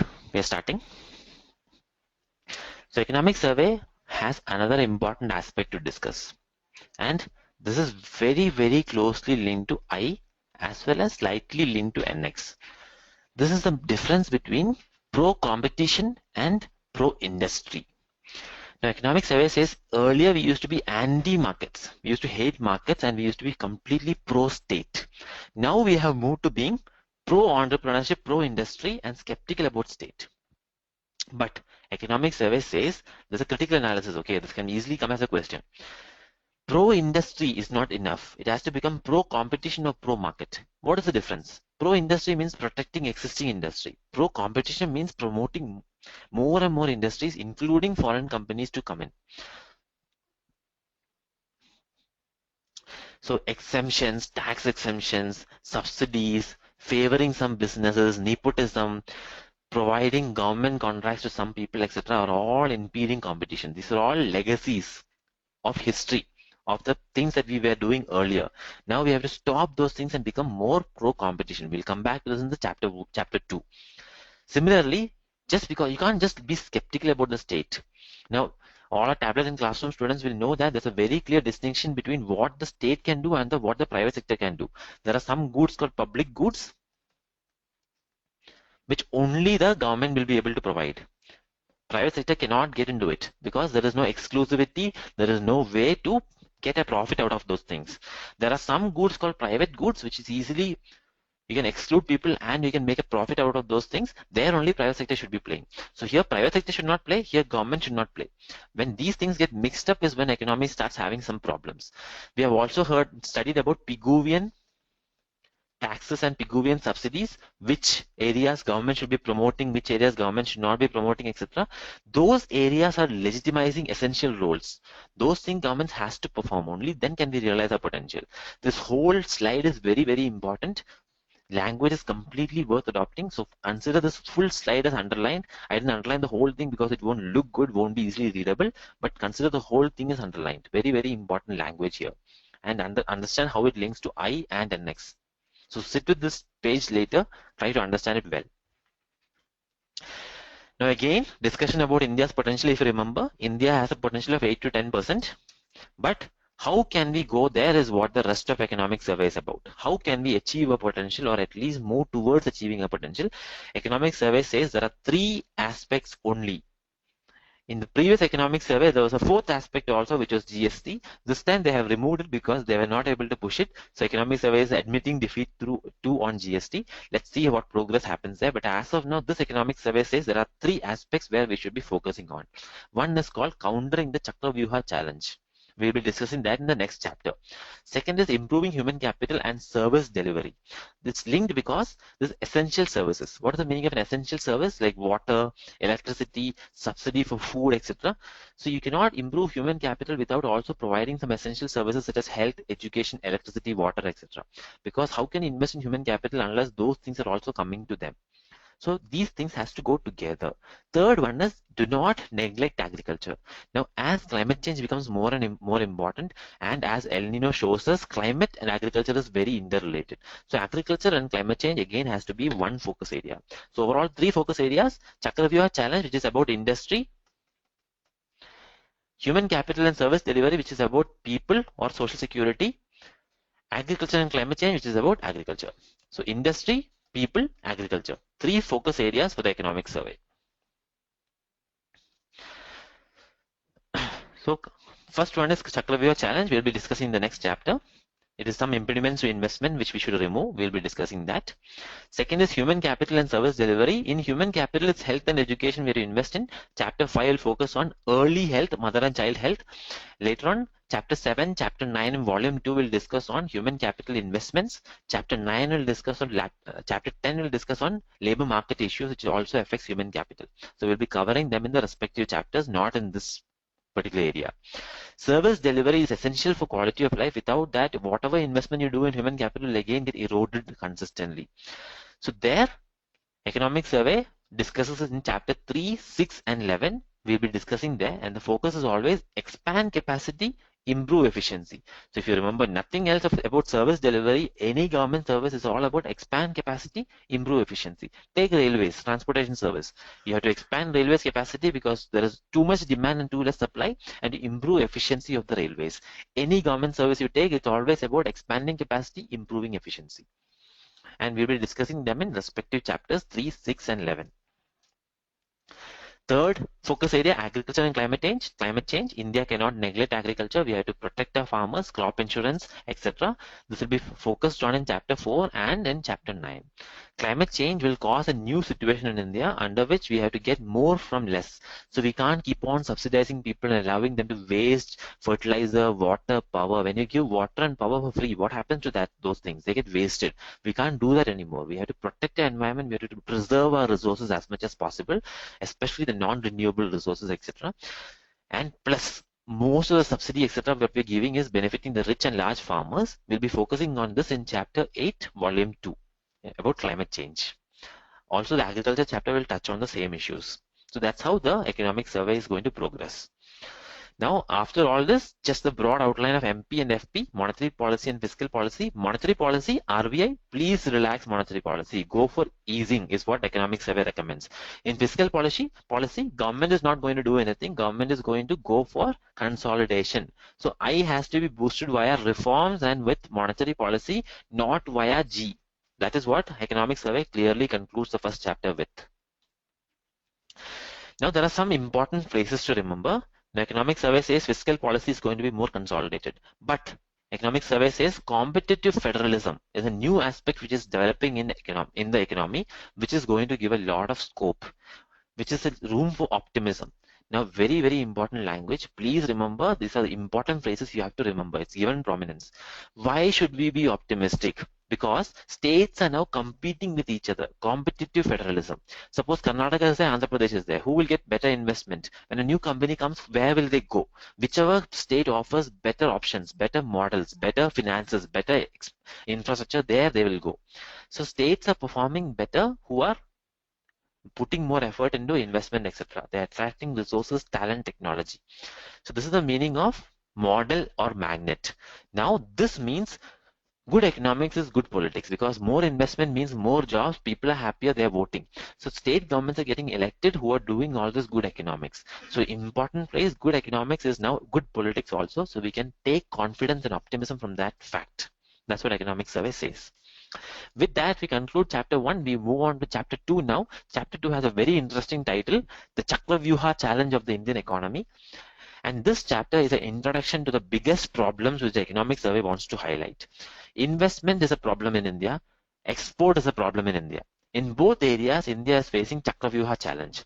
Subsidy expenditure is a problem in India. Stuck projects are a problem in India. Again, India is facing problem of Chakravyuha challenge there. So almost in all the areas economic survey touches upon, Chakravyuha challenge is applicable, which is why this is the first chapter after the introduction. It's an introduction to the problems of the economy. The other later chapters will discuss solutions one by one. In this chapter, some broad solutions are provided, which we'll be considering. So in this chapter, your output should be what is this problem, and at a conceptual, at a fun level, try to understand it, and you try to apply it everywhere. I will also touch upon Chakravyuha challenge throughout every single chapter. So first of all, what is Chakravyuha? If you remember the mythology, Krishna is there, who's a great warrior and an avatar, so he knows everything. Arjuna is there, who's a great warrior of the Pandava side. Now Krishna wanted to teach Arjuna about this dangerous thing called Chakravyuha. Now what is Chakravyuha? Suppose a lot of people are standing here and somebody forms a Chakravyuha formation. Now these people have no way of entering or exiting Chakravyuha. So Chakravyuha will keep on advancing. It will keep on advancing and finish off them. So if a Chakravyuha is created and the opposing army does not know how to fight it, they will get defeated. So Krishna was teaching Arjuna how to first of all enter the Chakravyuha, bathe, opening, enter the Chakravyuha, and then how to exit the Chakravyuha. Now Arjuna's son Abhimanyu was in Arjuna's wife's womb at that time. She was pregnant and Abhimanyu was a small baby inside the womb.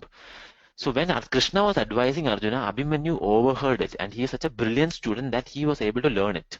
Unfortunately, Krishna was teaching Arjuna only the entry part, which Arjuna overheard. The exit part was taught a bit later somewhere else, so Abhimanyu was not able to learn the exit part. So Abhimanyu learned how to enter the Chakravyuha but did not learn how to exit.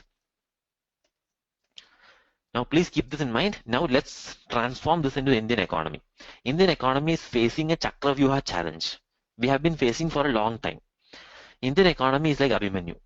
We learned how to enter, but we did not learn how to exit. We have to become like Arjuna now. We have to learn both entry and exit. Otherwise, what will happen? Like Abhimanyu, Indian economy will falter and die inside the Chakravyuha, which is what we saw earlier. In case we are not able to solve our problems and go up, in the box we had seen earlier, there's a graph we had seen, right? There's a graph. India was here. India has good institutions but bad economy. If you're not able to go up, we will go down. We won't stay here. This is an outlier position. So Chakravyuha problem has to be solved to be able to go up and become Arjuna, or we'll go down and become Abhimanyu. So how the structure of discussion is same for this chapter also. First we'll define the problem, then we'll discuss why the problem is important, then we'll discuss how the problem happened, then we'll discuss how the problem can be solved and whether the solutions will work or not. And as we discussed, this is the best format for answering any question in the mains for economics. So first, what is the problem? What is this Chakravyuha challenge? There is need for entry and need for exit for any economy.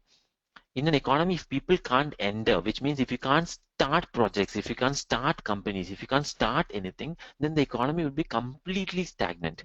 So an economy without entry is completely stagnant. In fact, it will be going down full time. Need for exit is because once people enter, they should be able to exit also. Otherwise, they will be more reluctant to enter. And also a lot of things will be stuck.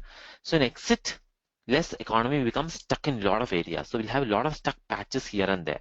So entry and exit is very, very important.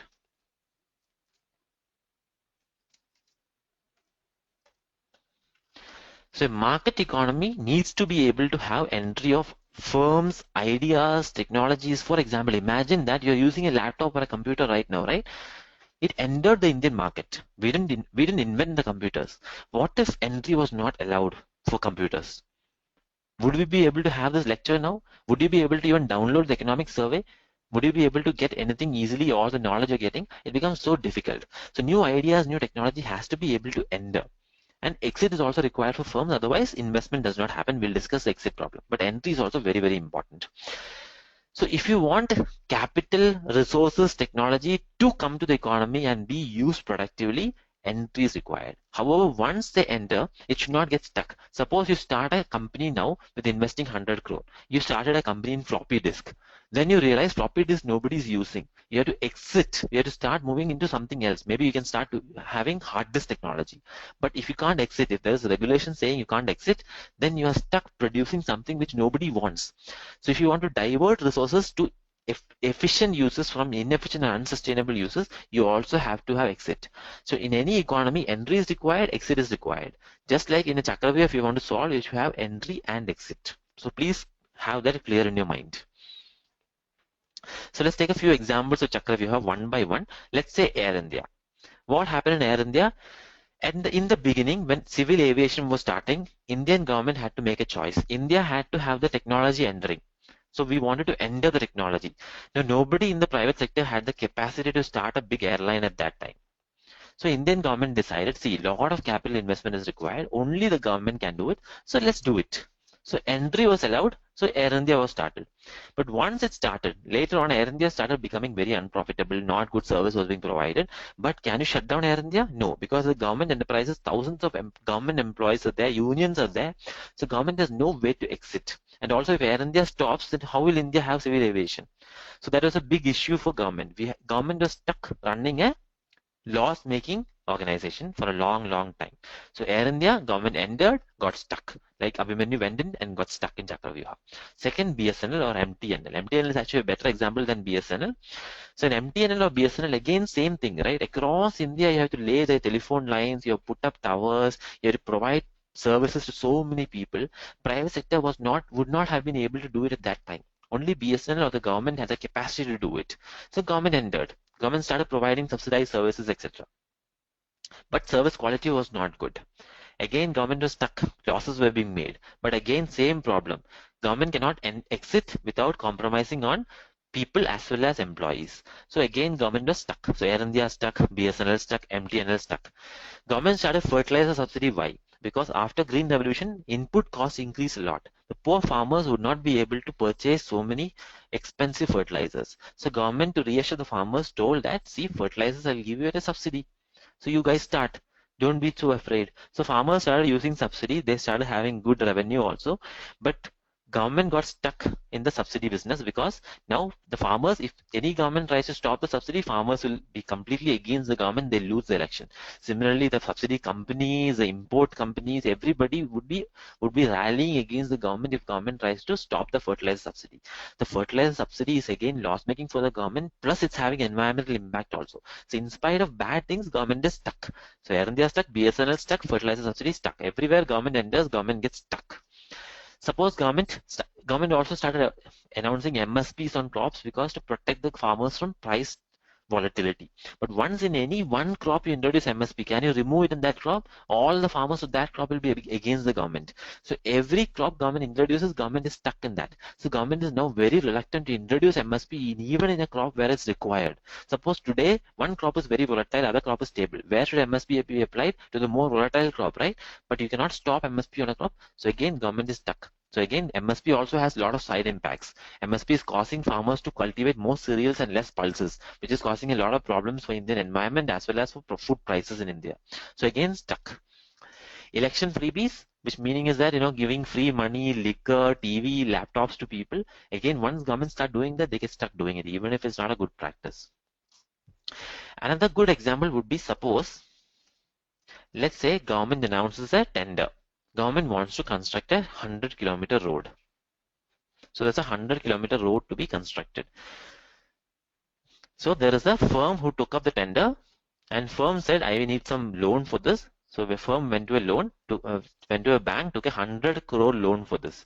So bank was happy. Bank was saying that okay, anyway, it's a government project. It seems like a safe project, and also it's SBI, right? So government also told the bank, please help out this guy. We have to urgently create this road, very very important road, because a lot of problems are happening. So government gave the contract to the firm. Firm took the loan from the bank, and the government told the firm that when will you get the money back? You can later put toll. So after the road construction is done, firms can put a toll and get the money back. And from the toll, from the profit they make, they'll repay the bank. This is the system. Now imagine 75 kilometers were done after, let's say, 1 year. 25 kilometers left. Now there's an environmental clearance problem and the villagers in the area are not allowing the road to be constructed. Now what happens? Government is not able to get clearance, firm is not able to get clearance, so the whole project is stuck. Firm has already taken the loan. Bank has already given 100 crore to the firm. So bank now has a asset of 100 crore, firm has a liability of 100 crore. But firm is not able to complete. Will it get the revenue? Because toll can't be put until the project is complete. So the whole thing is stuck. No toll means no revenue. No revenue means no profit. And if no profit is there, how can the firm repay? No repayment is happening. Debt for the firm is increasing. So firm is now mired in debt. It cannot take any new project also because there's so much debt. Who will give it loan? Bank asset is not coming back. So NPA in bank increased by 100 crore. So NPAs are increasing the economy. So we have stalled projects, no revenue, no repayment, increasing debt, increasing NPA, and poor government. The important road is also not getting done. So everything is stuck. Another Chakravyuha problem. We have entered very happily. Everyone entered. Who all entered? Government, firm, bank. Everyone entered. Everyone is stuck. A company, similar way, company starts on a PSB loan. A company starts a big, nice company was started with a PSB loan, public sector bank loan, and the company became loss making. It's not able to repay. So what will happen? Again, debt, NPA, same problems come up. Again, everybody is stuck. So everybody is getting into Chakravyuha and not able to come out. Now, at least in all these cases, entry was happening, right? But what is the worst case? Worst case is entry impossible, exit impossible. So in socialist India, pre-1991 India, entry was so difficult, people could not enter. So we had only ambassador cars and Bajaj scooters. Why? Because others were not able to enter and start competition.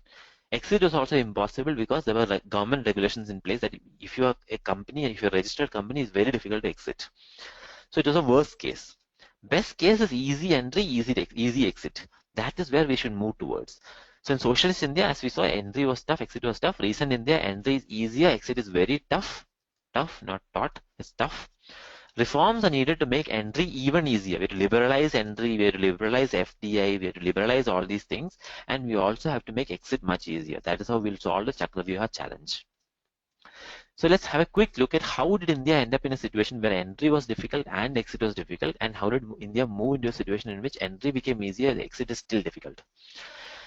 So communism versus capitalism. Here you need a bit of historical and conceptual knowledge. Again, I'm not going to discuss the difference between communism and capitalism here.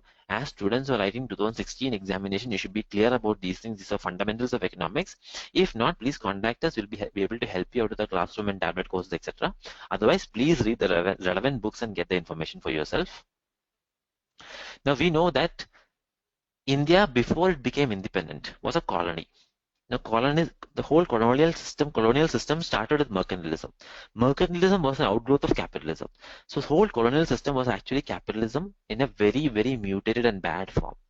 So before independence, India was completely exploited first by the English East India Company, by French colonialists, and by English colonialists. So these people came and exploited us so much, we had a very bad impression about capitalism. So obviously once independence came, we will move towards communism, especially with Russia being the new beacon of light for the whole world, even though it turned out to be a false beacon later. But that is where India also wanted to go.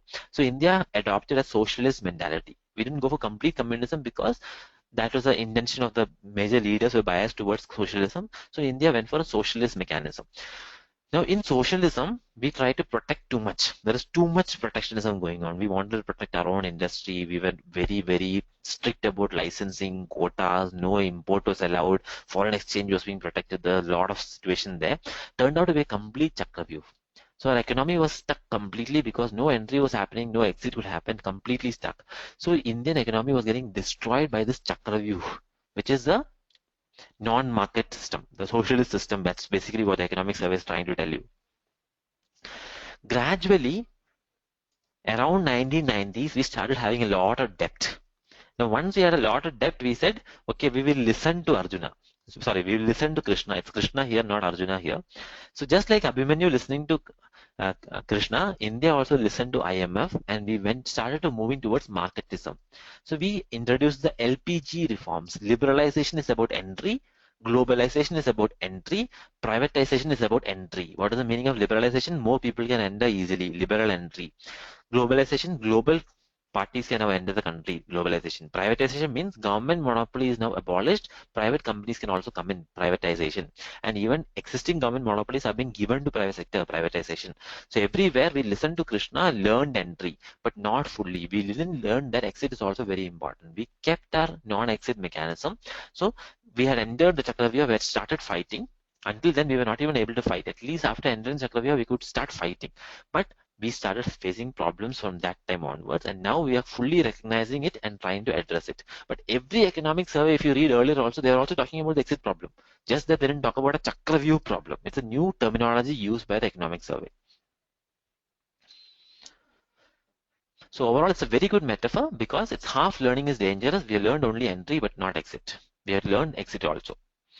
So this is again a very important terminology by economic survey.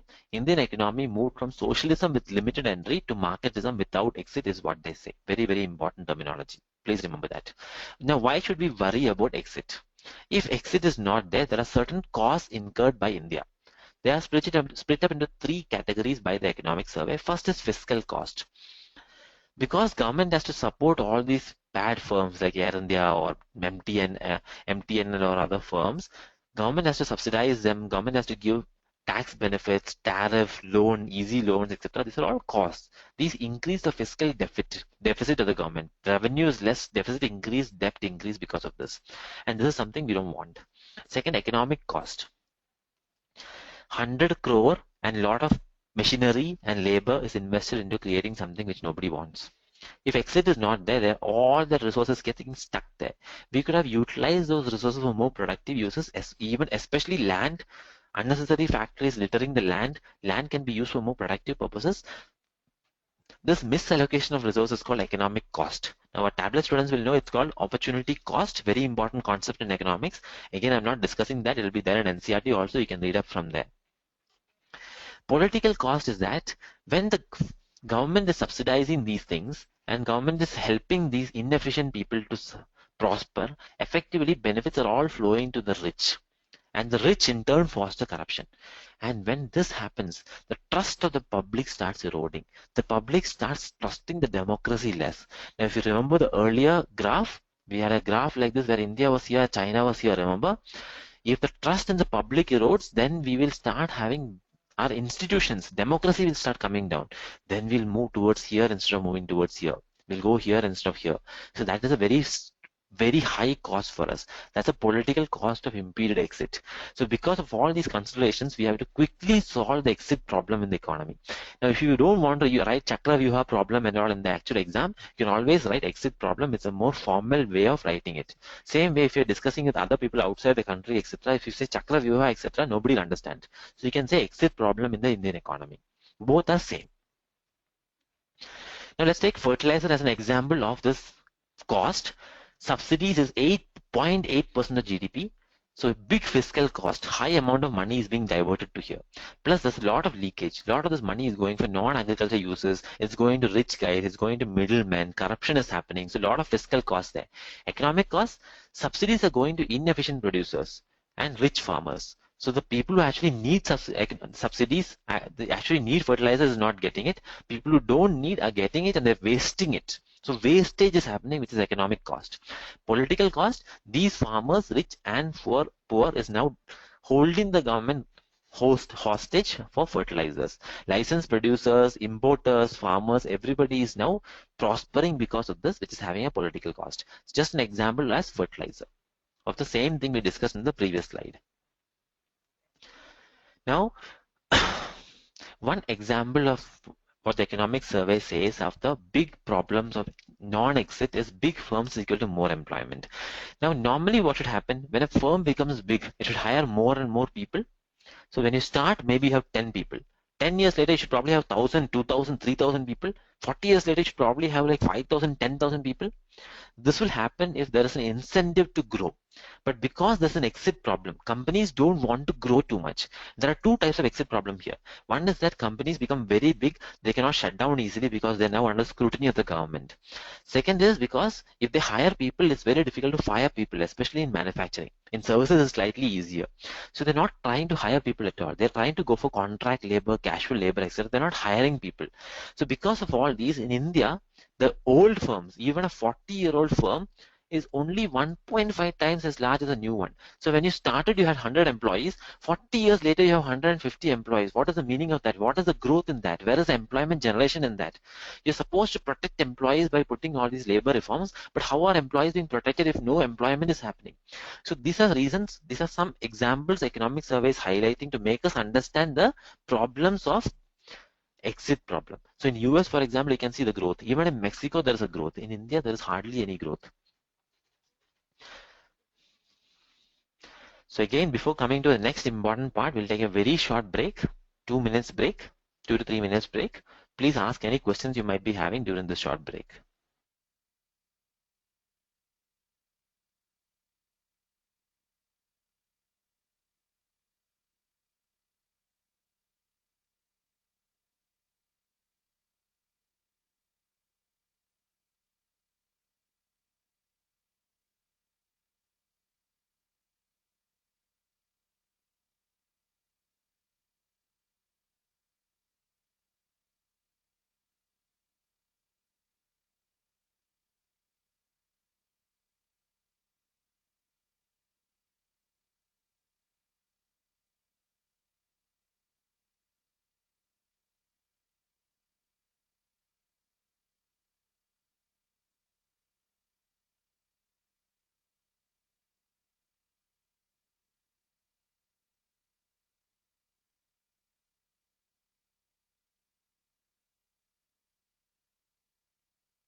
Hello everyone, welcome back. The next problem or highlight the economic survey wants to show you is something called the twin balance sheet challenge. So again, let me make it very simple for you. We saw in the example earlier, right? There was a firm and there's a bank. Bank gave loan to firm. Firm was supposed to repay it. Repayment will happen from profit, right? Now suppose there is no profit. Will repayment happen? No. Will the loan come? So effectively what is going to happen? Bank will have high NPA, so assets are not coming back. Firm will have high debt, which means high liability. So in balance sheet, there's always asset and liability. So for bank, asset side is getting very bad. For firm, liability side is getting very bad. This is called the twin balance sheet challenge, which means both the firm and the bank is facing problems. So what can we do to change this is a twin balance sheet challenge.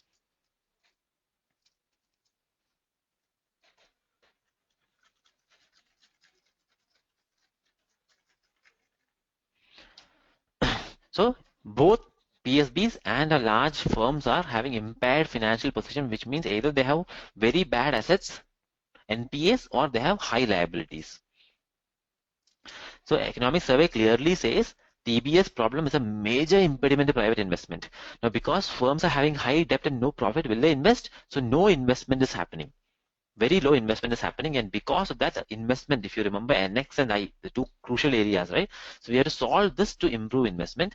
Box 1.6 deals with in more in a complete manner. We are discussing every part that is important, so you don't actually have to read it, but if you want to read it, all the boxes are highlighted and provided as a single PDF, as you know.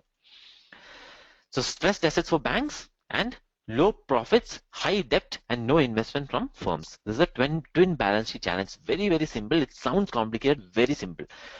Stress assets, no loans are coming back, no profit, high debt, no investment from firms. That is it.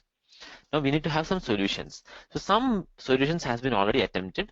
So what RBI has done is that Indra Dhanush scheme was started, which is to give money to banks. So bank problem is bad assets, right? So you can give more capital to bank, recapitalization can happen, so banks will have more money in hand, so then they'll be able to lend more. So because of twin balance sheet problem, banks are not lending, firms are not investing, both are happening.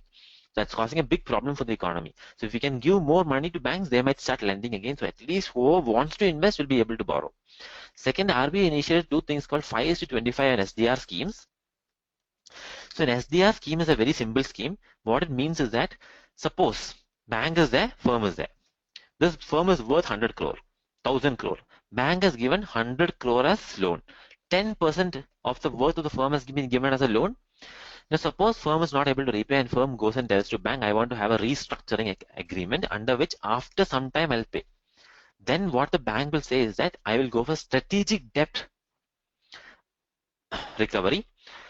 So basically strategic debt restructuring, what it means is that this 10% will be converted from debt to equity. So now bank will actually own 10% of the firm. So now the bank will have an asset which is actually an asset. So an NPA, which is a debt, right, will get converted into equity. And equity is an actual asset. So NPA becomes an actual asset. So this was supposed to improve the balance sheet of the bank. So that's SDR scheme. Second is a 5:25 scheme. So normally what used to happen is that banks give loan for 10 to 12 years only. Whereas all these infra projects are long-term projects. They might take 25 years. So it is difficult for them to finance throughout. So now what will happen is under 5:25 scheme is that bank will give a loan for 25 years and every 5 years bank will re-extend, refinance. So that way we can have long-term financing projects. So these are good initial steps. You should add your own notes here because more and more things will be done by RBI in this area. Maybe SDR scheme will be changed. Maybe 5:25 scheme will be changed. So use the side lines to make notes there. I want you to add your notes here because these things will change before you write the exam. Maybe not in prelims, but by the time mains come, it will definitely change. Now, economic survey says there are 4 R's which can be useful for countering the TBS problem. And remember the 4 R's: recognition, recapitalization, resolution, reform. So what is the meaning of recognition? Recognition means banks must value the assets correctly. Valuing correctly means actual value of the assets. So an asset worth 100 crore, if it has a 10% chance of coming back, it will automatically become 10 crore. So like that, valuing it properly. Just an example, this is not a it's more technical than this. Not the technical part is not very important. Second is recapitalization. So somehow banks should get more capital by giving more money. So how to do it? Economic survey says this can be done by RBI giving the money to the banks by releasing their capital positions. Finally, there are a lot of stressed assets which is there in the banks and in the corporate sector. They should be sold, rehabilitated, whatever the government wants, and that's called resolution. And once these things are done, the short-term problem will be solved. But then reform has to happen so that in the future also same problem doesn't come. So first 3 are for solving the current problem. Fourth is for making sure the problem doesn't recover in the future. Now, economic survey says there should be order in which the R should be followed. First, there should be recognition. Then there should be recapitalization. Once recapitalization is done, we can go for resolution and reform. That is the order in which economic survey wants to do this. Sorry. Now, bank credit. As we discussed, because banks are having a lot of NPA, they're not giving loan. So NPA high means credit comes down, or banks are giving much less loan. So it has been less now. This is coming from volume 2. So it's more numbers are there. Credit has come down. Now, why is it coming down? Because one is monetary policy is not getting transmitted. R is reduced by RBI, but lending rate is not reduced by banks. So people are not borrowing. No loans are being taken. One reason. Second is banks don't want to give because NPAs are high. Third is because corporate balance sheet is bad. So firms don't want to lend itself. So because of that, it's happening. Fourth is that in the bond market, corporate or government bond market, interest rates are lower than in the loan market. So people are now opting to borrow from the bond market instead of the loan market. Now, what is the bond market, etc.? Again, you have to refer to the tablet or to the relevant material. We can't go into discussion of bond market, etc. here. So the tablet students can refer to the the money market chapter to understand how a bond market works, as well as the capital market part of it. Now, economic survey says government has started some good responses. One is a new bankruptcy law. So what is a bankruptcy law? If you want to exit, you can declare yourself bankrupt and your existing debt will be considered as forgone. So you'll have to sell your assets, give whatever you give back, that is enough. So in an earlier case, that firm had 100 crore debt, right? Suppose firm had bought machinery and stuff worth around 50 crore. So all those things will be sold and given back to the bank. Bank will get all those things and the rest will be cancelled. It's bankruptcy, declaring bankruptcy. So bank gets at least 50 crore back and this firm is now able to start investing in new things. So nobody is stuck. So bankruptcy allows people to exit. So you should go to the site called prs.org and read about the bankruptcy law. Direct questions can come about the bankruptcy law. Again, in the current affairs lectures, which is coming up for later months, bankruptcy law will be discussed in more greater detail. Stalled projects, government is trying to rehabilitate. That is another thing government is trying to do. Prevention of Corruption Act is trying to be modified because corruption is another reason why a lot of things are happening. And as well, the JAM agenda is going to be modified, which we'll be covering in the next chapter. So these are some government responses. So overall, economic survey says there are 3 reasons for an exit problem. Again, we have covered these things, but economic survey has a precise language, which if you want, you can use. One is interest. There are some people who have an interest in preserving the current system. They are called vested interest or interest groups.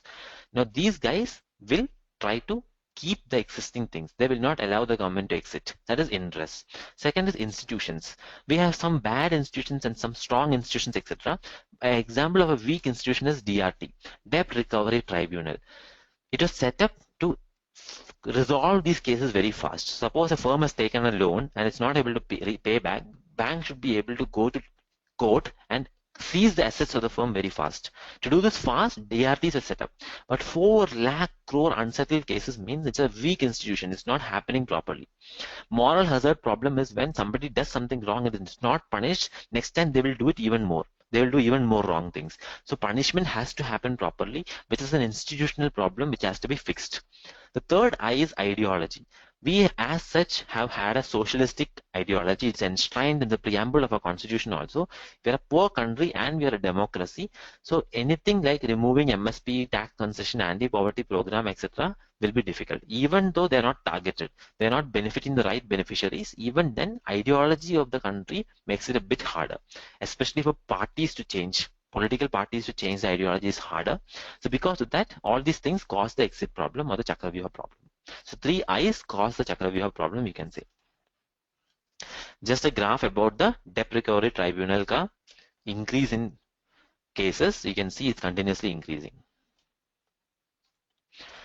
Now overall, entry requires exit. If somebody tells you that you have to enter a room and cannot exit, will you enter the room itself? No. If somebody tells you that you can hire somebody but you can never fire him, will you think twice before hiring him? Yes. So because of these areas, we have to think about better exit options. Now one example is that suppose there are 100 people in an economy. 10 people currently have employment. You want to protect them. So you say no firing, labor law. Now because of this no firing law, the firm is not employing new people. It's continuing with the same 10 people only, because anybody whom it hires, it can't fire. Now, otherwise, if there's no law like this, the firm would have become much bigger and would have probably employed 80 people. So we would have, instead of 90 people being unemployed or in the casual sector, only 20 people would have been in the casual sector. So by trying to protect the 10 people, we actually harm the 70 other people or 70 other people who could have got their jobs.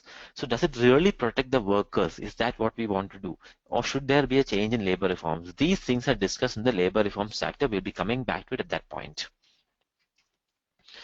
So let's look back at the Chakravyuha examples again. Now we are going to look at solutions. So we'll look at these examples again and look at the solutions and see how some of them are being solved. So some possible solutions to try. Economic survey recommends 5 potential solutions. First one is called a bypass option. Avoid exit through liberal entry. So let's say example of Air India or MTNL or BSNL. So originally it was set up because service had to be provided. Then it became loss making. So now government wants to exit. But if government tries to exit, a lot of political pressure will be there. Government can't exit easily. Now one way government can exit, avoid exit is allow entry. Lot of private operators are coming in. Imagine. So we have Indigo, SpiceJet, lot of private operators coming in, and they all start operating. Now they compete with Air India and they provide good service. So problem that my public was not getting good service is solved. So original problem gets solved. The industry improves, becomes profitable as a whole. Air India now has to survive. To be able to survive, it has to at least compete. So Air India also slightly starts improving. But even if Air India doesn't improve and is still loss making, the amount of loss will be much less because it's not catering to as many people now.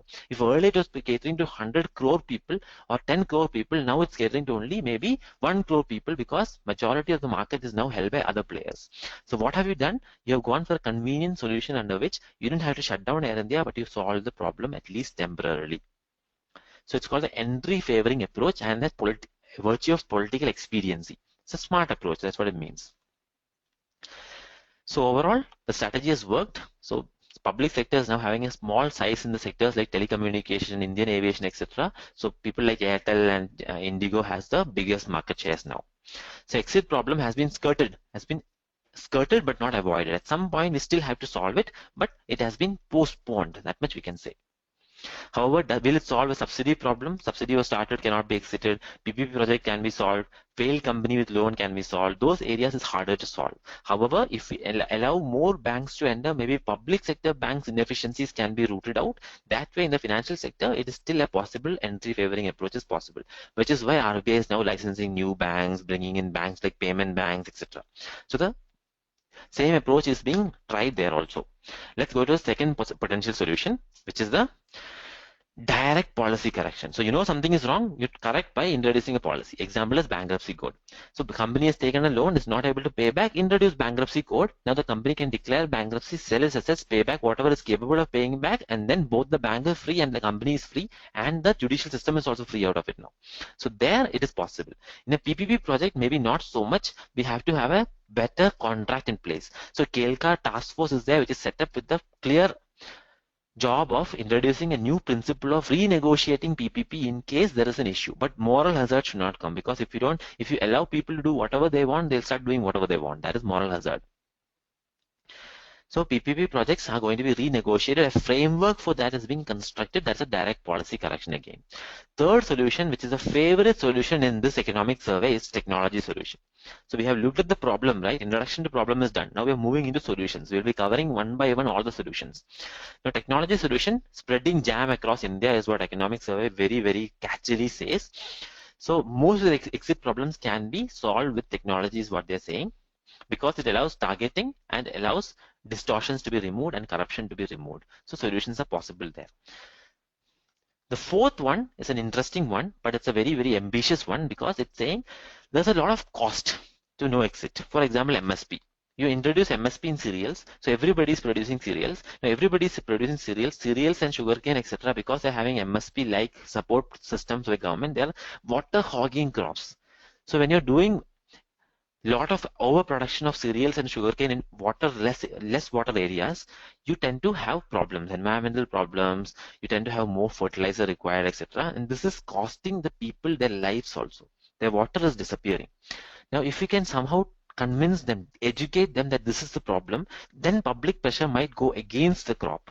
Then they might start saying, I don't want MSP in that. Give me MSP in pulses. So that way, if we can do by introducing transparency, then we'll be able to get the people on our side. And finally, a lot of times exit is prevented by interest groups, as we saw. So this is primarily by the employees of the company. So if we can somehow tell them that exit is not a risk for you but an opportunity for you. For example, suppose we're shutting down Air India and the price we gain by privatizing it, by selling it, all the money goes to the as compensation or retraining, then the vested interest groups also might come to our side. So there's 5 potential solutions highlighted by economic survey. So some examples of true costs. So this is just because northwestern states are producing cereals because of MSP, they're having all these costs. Now if CACP, when they announce their private cost of production, they can along with that introduce the true cost, social costs also, then people might be more convinced to say we don't want MSP. Now again, I'm coming back to the theory part here. Tablet students will know that there's always a social cost and a private cost. And if social cost is more than private cost, we have to go for a Pigouvian tax, not a Pigouvian subsidy. If social benefit is more than private benefit, we have to go for a Pigouvian subsidy. So please revise those areas in connection to the MSP situation. A question, if it comes and if you can use proper theory and write the answer, you'll get very, very good marks. So what the economic survey has done is provided a table 1 with all the exit problems in various areas. I don't want to discuss each of them in turn, but please go through each of them. You can see fertilizer, what is the problem, what is the solution, civil aviation, problem, solution, etc. Please go through them one by one. It is all the similar situation as we've discussed earlier. One of the 5 solutions is being applied. So this is private sector also, same. One of the 5 solutions will be applied. Now in any topic, after every chapter in economic survey, what you have to do is you have to frame questions from that particular chapter. MCQ questions and couple of sample questions we are providing to you. But in every chapter, if you frame your own questions, it will help you a lot. And then try to answer them. Now, when you answer them, you should be able to use the actual phrases from the economic survey, which I have underlined throughout the notes. Use the actual phrases and answer. Now, tablet students and classroom students, please send us your answers. We will evaluate and give it back to you. Others are also free to send their answers. We will publish the good answers with comments if possible. So some questions I'm highlighting here, you can use them and practice your answers. You can send them to us for feedback if you require. Only for tablets and classroom students. Other students can also send us. We might not be able to give feedback to everybody, but the good answers will be published for you. And we'll compile a PDF of all the good answers and send it. But that depends on you guys. If nobody is sending us answers, we can't do that. And only good answers will be shared with all the students. So there are different kinds of questions. Static analytical means based on concepts. Dynamic analytical means current affairs plus concepts. So I have given you some questions. The next chapter, I'm not going to frame questions. Next chapter, it's homework for you to frame good questions also. Because framing questions is also an important skill. With that, we complete our chapter 2 also. Now, before moving on to chapter 3, let's have another short break of 2-3 minutes. Again, use that time to ask any questions you might be having. Conceptual questions I won't be able to answer in great detail. Conceptual questions I have to assume that you guys understand. Anything that is linked directly to the economic survey we'll be discussing here.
Hello everyone, welcome back. We are now going to discuss another important chapter of the economic survey.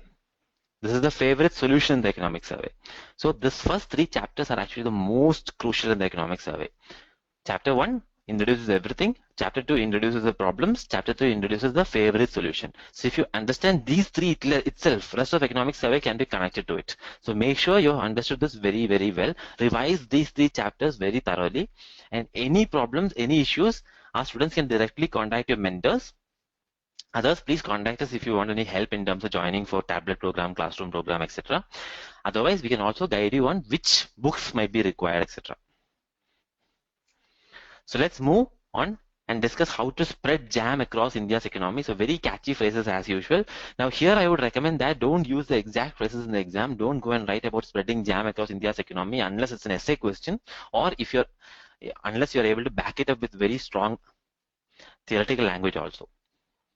So instead of spreading jam across India's economy, you can say improving the depth and scope of jam coverage across India's economy. It's the same language. One is more catchy, one is more technical. So again, structure of the discussion is that here it is not a problem discussion. It's a solution discussion. So when solution discussions come, it's about analyzing the solution. So structure is first, how successful and how broad reaching has the solution of jam been, or economic survey as it calls it, thickness of jam.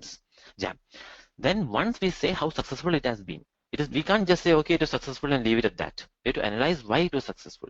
So we have to understand what were the ingredients, what were the reasons why it clicked in some areas and why it did not click in some areas. Now, after we have understood whether it was successful or not, why it is clicking, etc., now it is time to start thinking about which areas where jam can be spread, or where next to spread jam, or now what, how to improve the solution. So again, in any economic question, if a question is about a solution, you have to analyze whether it was successful. If you have any numbers, put it there, understand why it was successful, and then talk about which areas can now be included and how to improve the success, how to improve the scope of the success. So again, economic survey is an answer writing manual. Please use that. So this is a more broader demarcation of the same structure I showed in the previous slide. First, we are going to see how well it has spread. Then we'll look at one particular example and see how well it has spread. Then we'll use that example to understand what are the ingredients, which is first mile, middle mile, etc. Then it will show economic survey constructs a nice theoretical framework on assessing where to spread and where not to spread. And finally, it gives recommendations on how to improve. So again, this is how a good answer about a solution will be structured. Ideally, before you go into it, you should also discuss the problem. So how do you count the Chakravyuha? Use some jam. So jam is the answer to Chakravyuha problem is what the economic survey is saying. Not in every area, but in some areas like subsidy, etc. So large scale means across the country, touching a lot of lives and a lot of people. Technology enabled, using technology, because that is the biggest weapon Abhimanyu has got now, technology. Real time, which means it should happen right now without any lag. You have to help Abhimanyu right now. You can't say, okay, ek saal baad milta hai. You can't do that. So you have to be large scale, technology enabled, real time, and direct benefit transfer. If you want to help the poor people, you have to do it directly. And we are able to do that because of technology. So this is what the economic service precise language is. Please by heart this language. And for that, what is the option? The jam trinity. Jandan, Aadhaar, mobile. Together can help the government implement this large-scale technology-enabled real-time direct benefit transfer. So over the past years, economic survey says in the last year since the previous economic survey made a lot of big promises. The economic survey said jam will wipe every tear from every eye. And so has it done that? Now it is time to analyze it. So it says, first of all, coverage has been very broad. 2 million Jandan accounts, 4 million Aadhaar accounts has been created. Many mobile money operators have been licensed. Mobile coverage is improving drastically. So jam has thickened and is spreading across the Indian economy. And this is a figure that shows some of these graphs. This is a graph that shows some of these figures. So this chapter 3, examines the first variety of jam, because by understanding exactly what happened, they can come up with good recommendations. So it introduces the PAHAL scheme for LPG subsidies. It says it reduced leakage. Now, what is the meaning of reducing leakage? Suppose there are poor people and there are rich people. The poor person is having 10,000 rupees per month income. Rich person is having 1 lakh rupee income. Now, who should get subsidy? LPG subsidy. This person should get, this person should not get. What if this person does not get and this person gets? Then this is a leakage and this is exclusion. So this is an example of a leakage and this is an example of an exclusion. Now, what if this rich guy gets 2 times and second time he sells it to a corporate company? That's an example of a leakage too. So the direct benefit transfer scheme has been able to reduce leakage without increasing exclusion. That is the point. Now, PAHAL ka full form is there.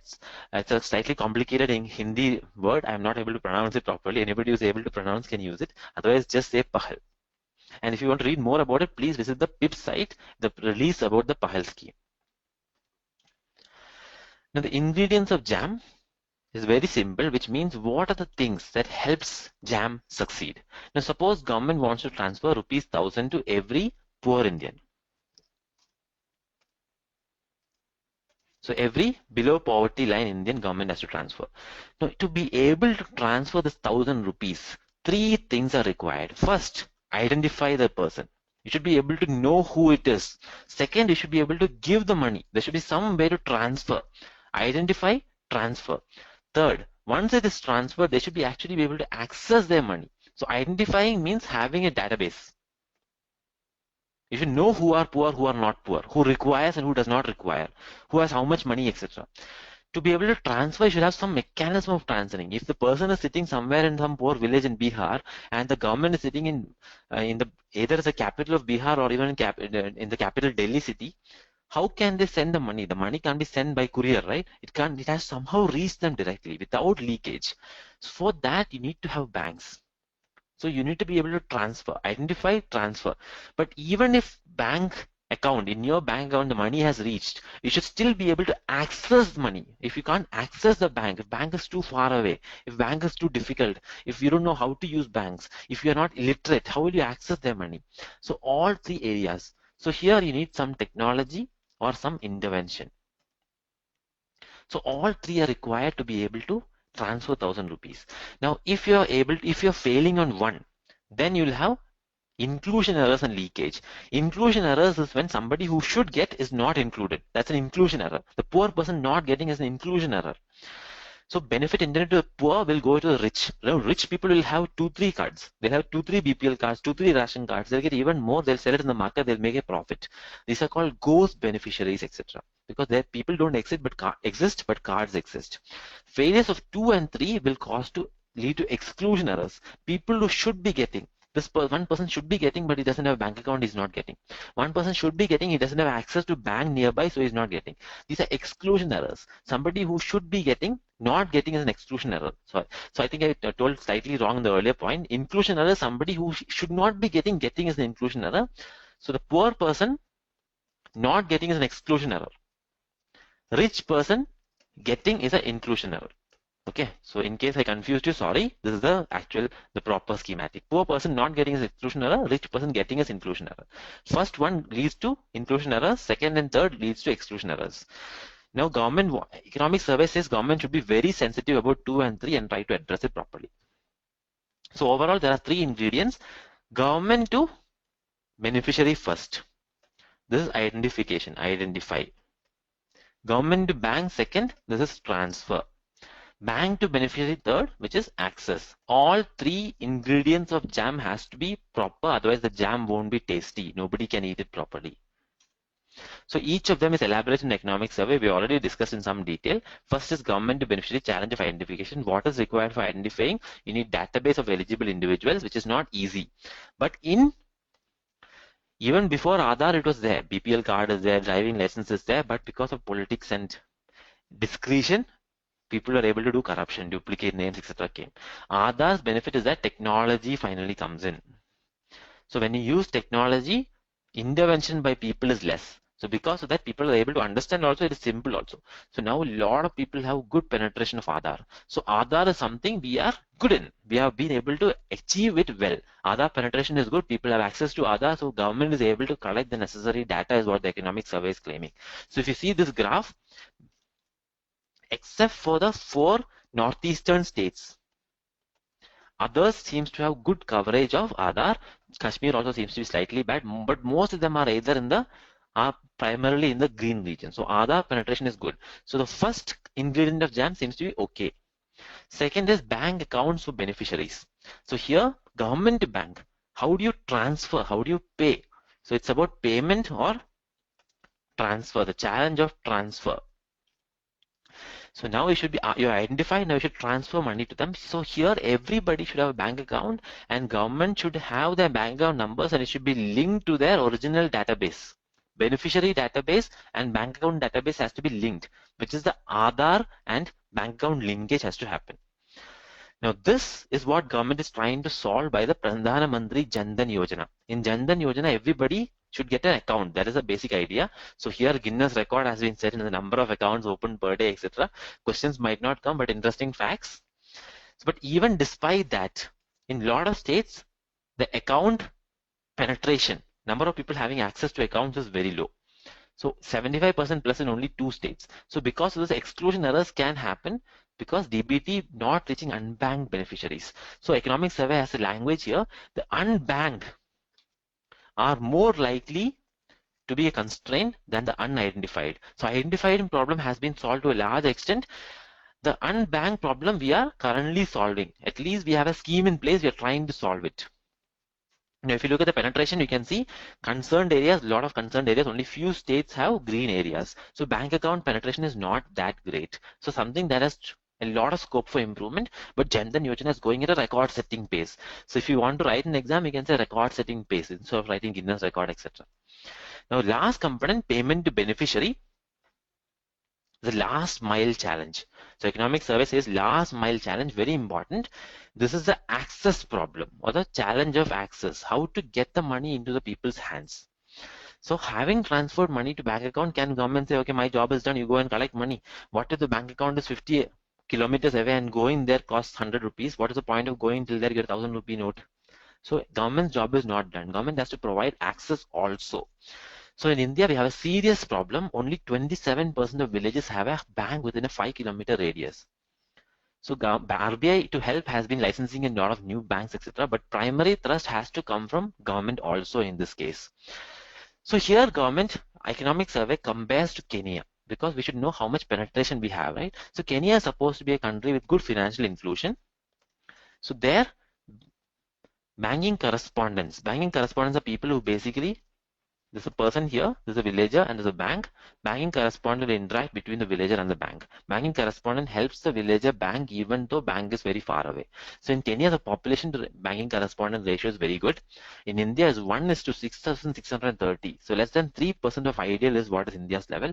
So a lot of scope for improvement. So we are not able to provide access. There are 2 solutions to provide access. One is banking correspondence model. But there, these are banking correspondents, actual human beings. You need to have employees, etc. It has been a good model, Bank Sati program, etc. It has been good, but still not good enough.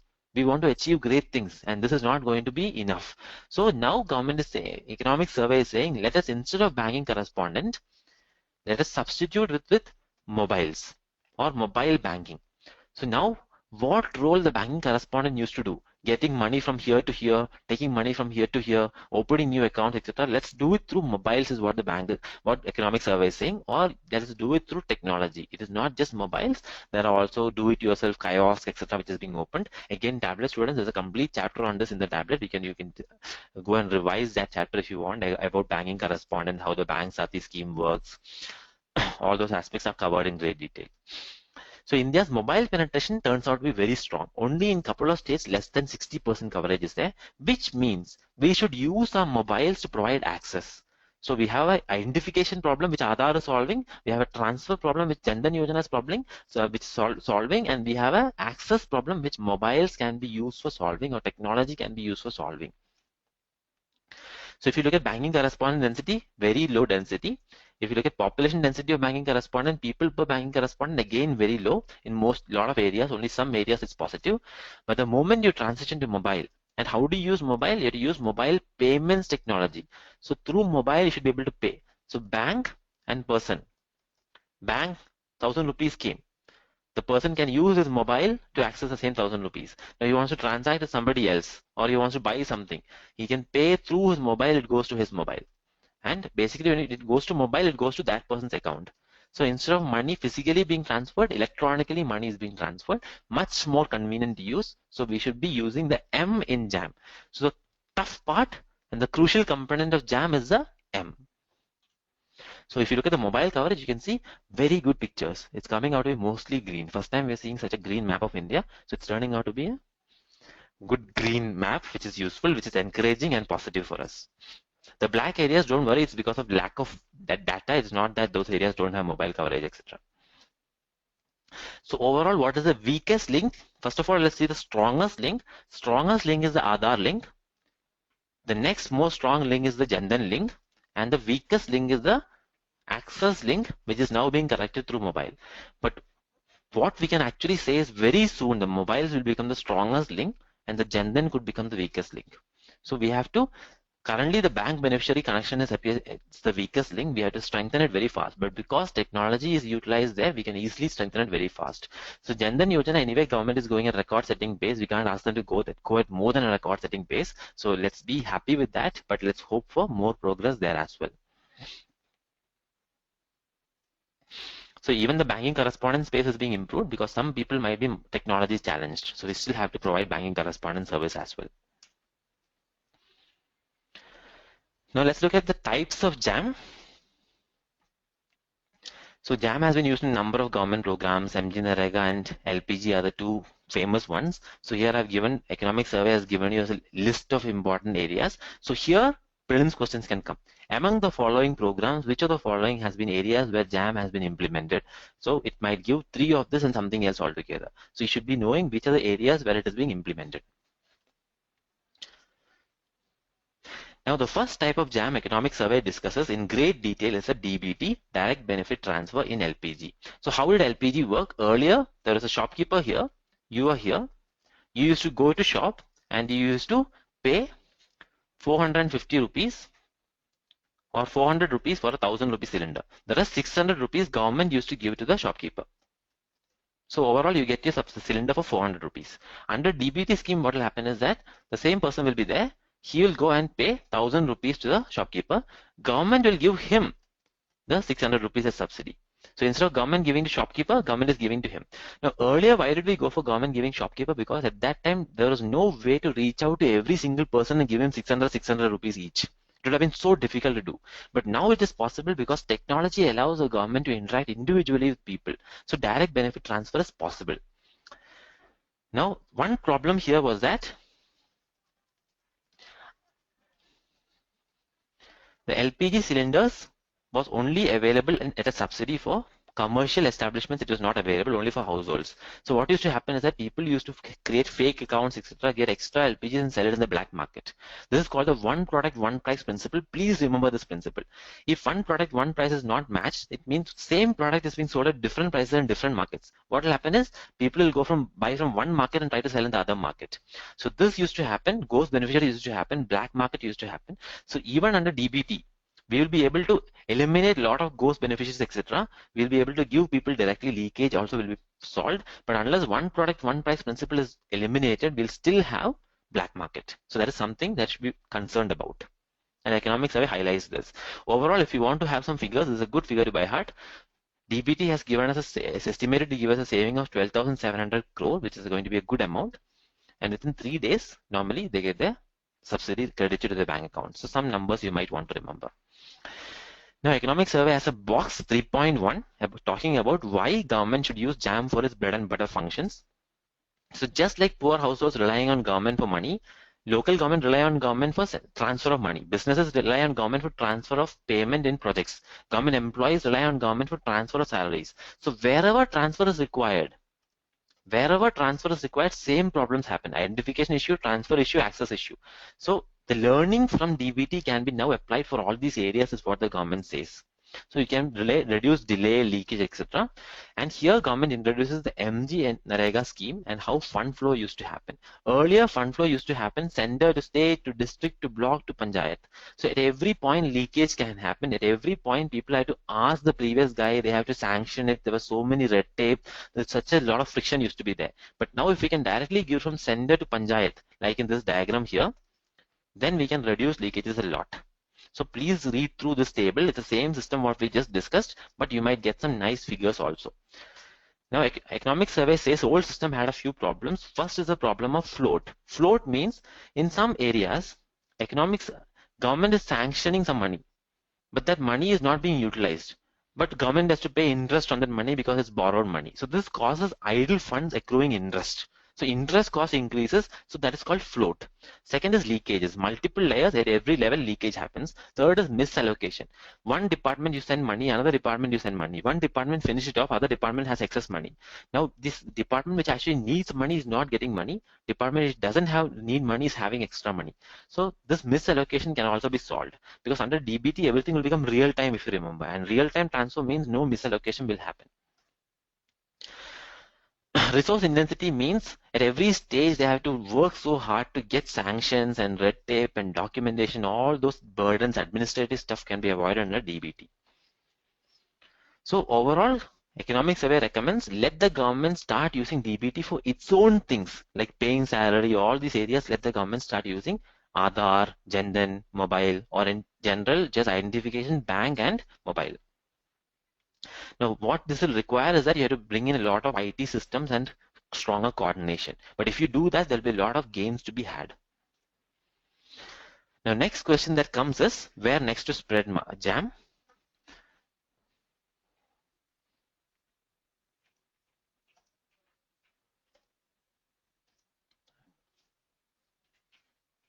Did I finish this last time? I didn't spread this, no? I didn't finish this, no? Okay, I didn't go into this. Okay, I'll stop here. Okay. So guys, we'll stop the lecture now. We were not able to complete the full 3 chapters in this lecture. What our plan is that we will cover the small amount which is left in chapter 3 along with the next lecture. So we will start from where next to spread jam. So what are the things you have seen in this entire lecture? We have seen the economic survey talking about the overall economy. We have seen the economic survey. I'm just going to use this screen for discussing. We have seen the overall picture. We have seen that our economy is growing, but there are challenges. Challenges are on 2 fronts. One is because of global demand, NX might come down. Second is because of internal problems, investment is still not picking up. So these 2 challenges are there. We have to fix these 2 areas. The one good part is consumption, which is anyway steady. We don't have to do anything there. G cannot be changed much is what economic survey is saying. Now inside NX we saw crisis, etc. Inside I we saw the twin balance sheet problem and the exit problem, which are causing major problems. Now inside the exit problem we identified that one big issue is subsidies, how to provide subsidies in a proper manner. So there we have introduced the JAM Trinity to solve issues. So we have seen some of the ways of solving the exit problem, also the 5 methods. Now inside JAM Trinity we have first of all understood what is JAM, how is it spreading, whether it's successful or not, why it was successful we have seen, and we have also seen which are the important areas of JAM, which is the weakest link, strongest link, etc. Now next step we are going to see is how to spread JAM in other areas, how to improve our service delivery in other areas. Now in the next 5 minutes, I know we have already reached the 3-hour limit. We have already reached a 3-hour mark. So let's take 5 minutes to answer any questions you guys might be having. But beyond that, where to spread jam and the rest of the chapters will be covered in the next lecture, which will be happening next week.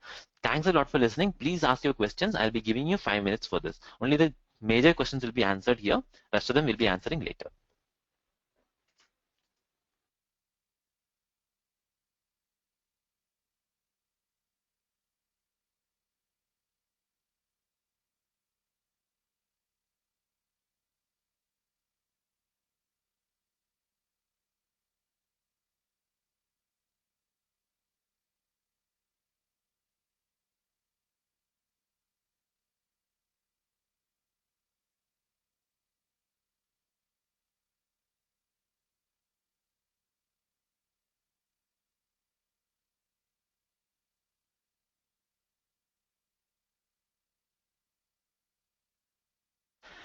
Okay guys, seems like there are not many tough questions which have been posed. So thanks for listening. Thanks for being such cooperative listeners on a Sunday morning. So we'll be having the next lecture in the next week and we'll be covering the rest. I'm sorry we couldn't cover in time, but don't worry. Overall we'll be able to cover everything. We have given enough time for everything. We will not be rushing on anything. In case of any issues, please let us know. Thanks for listening. Please make sure you revise properly. All the best. Goodbye.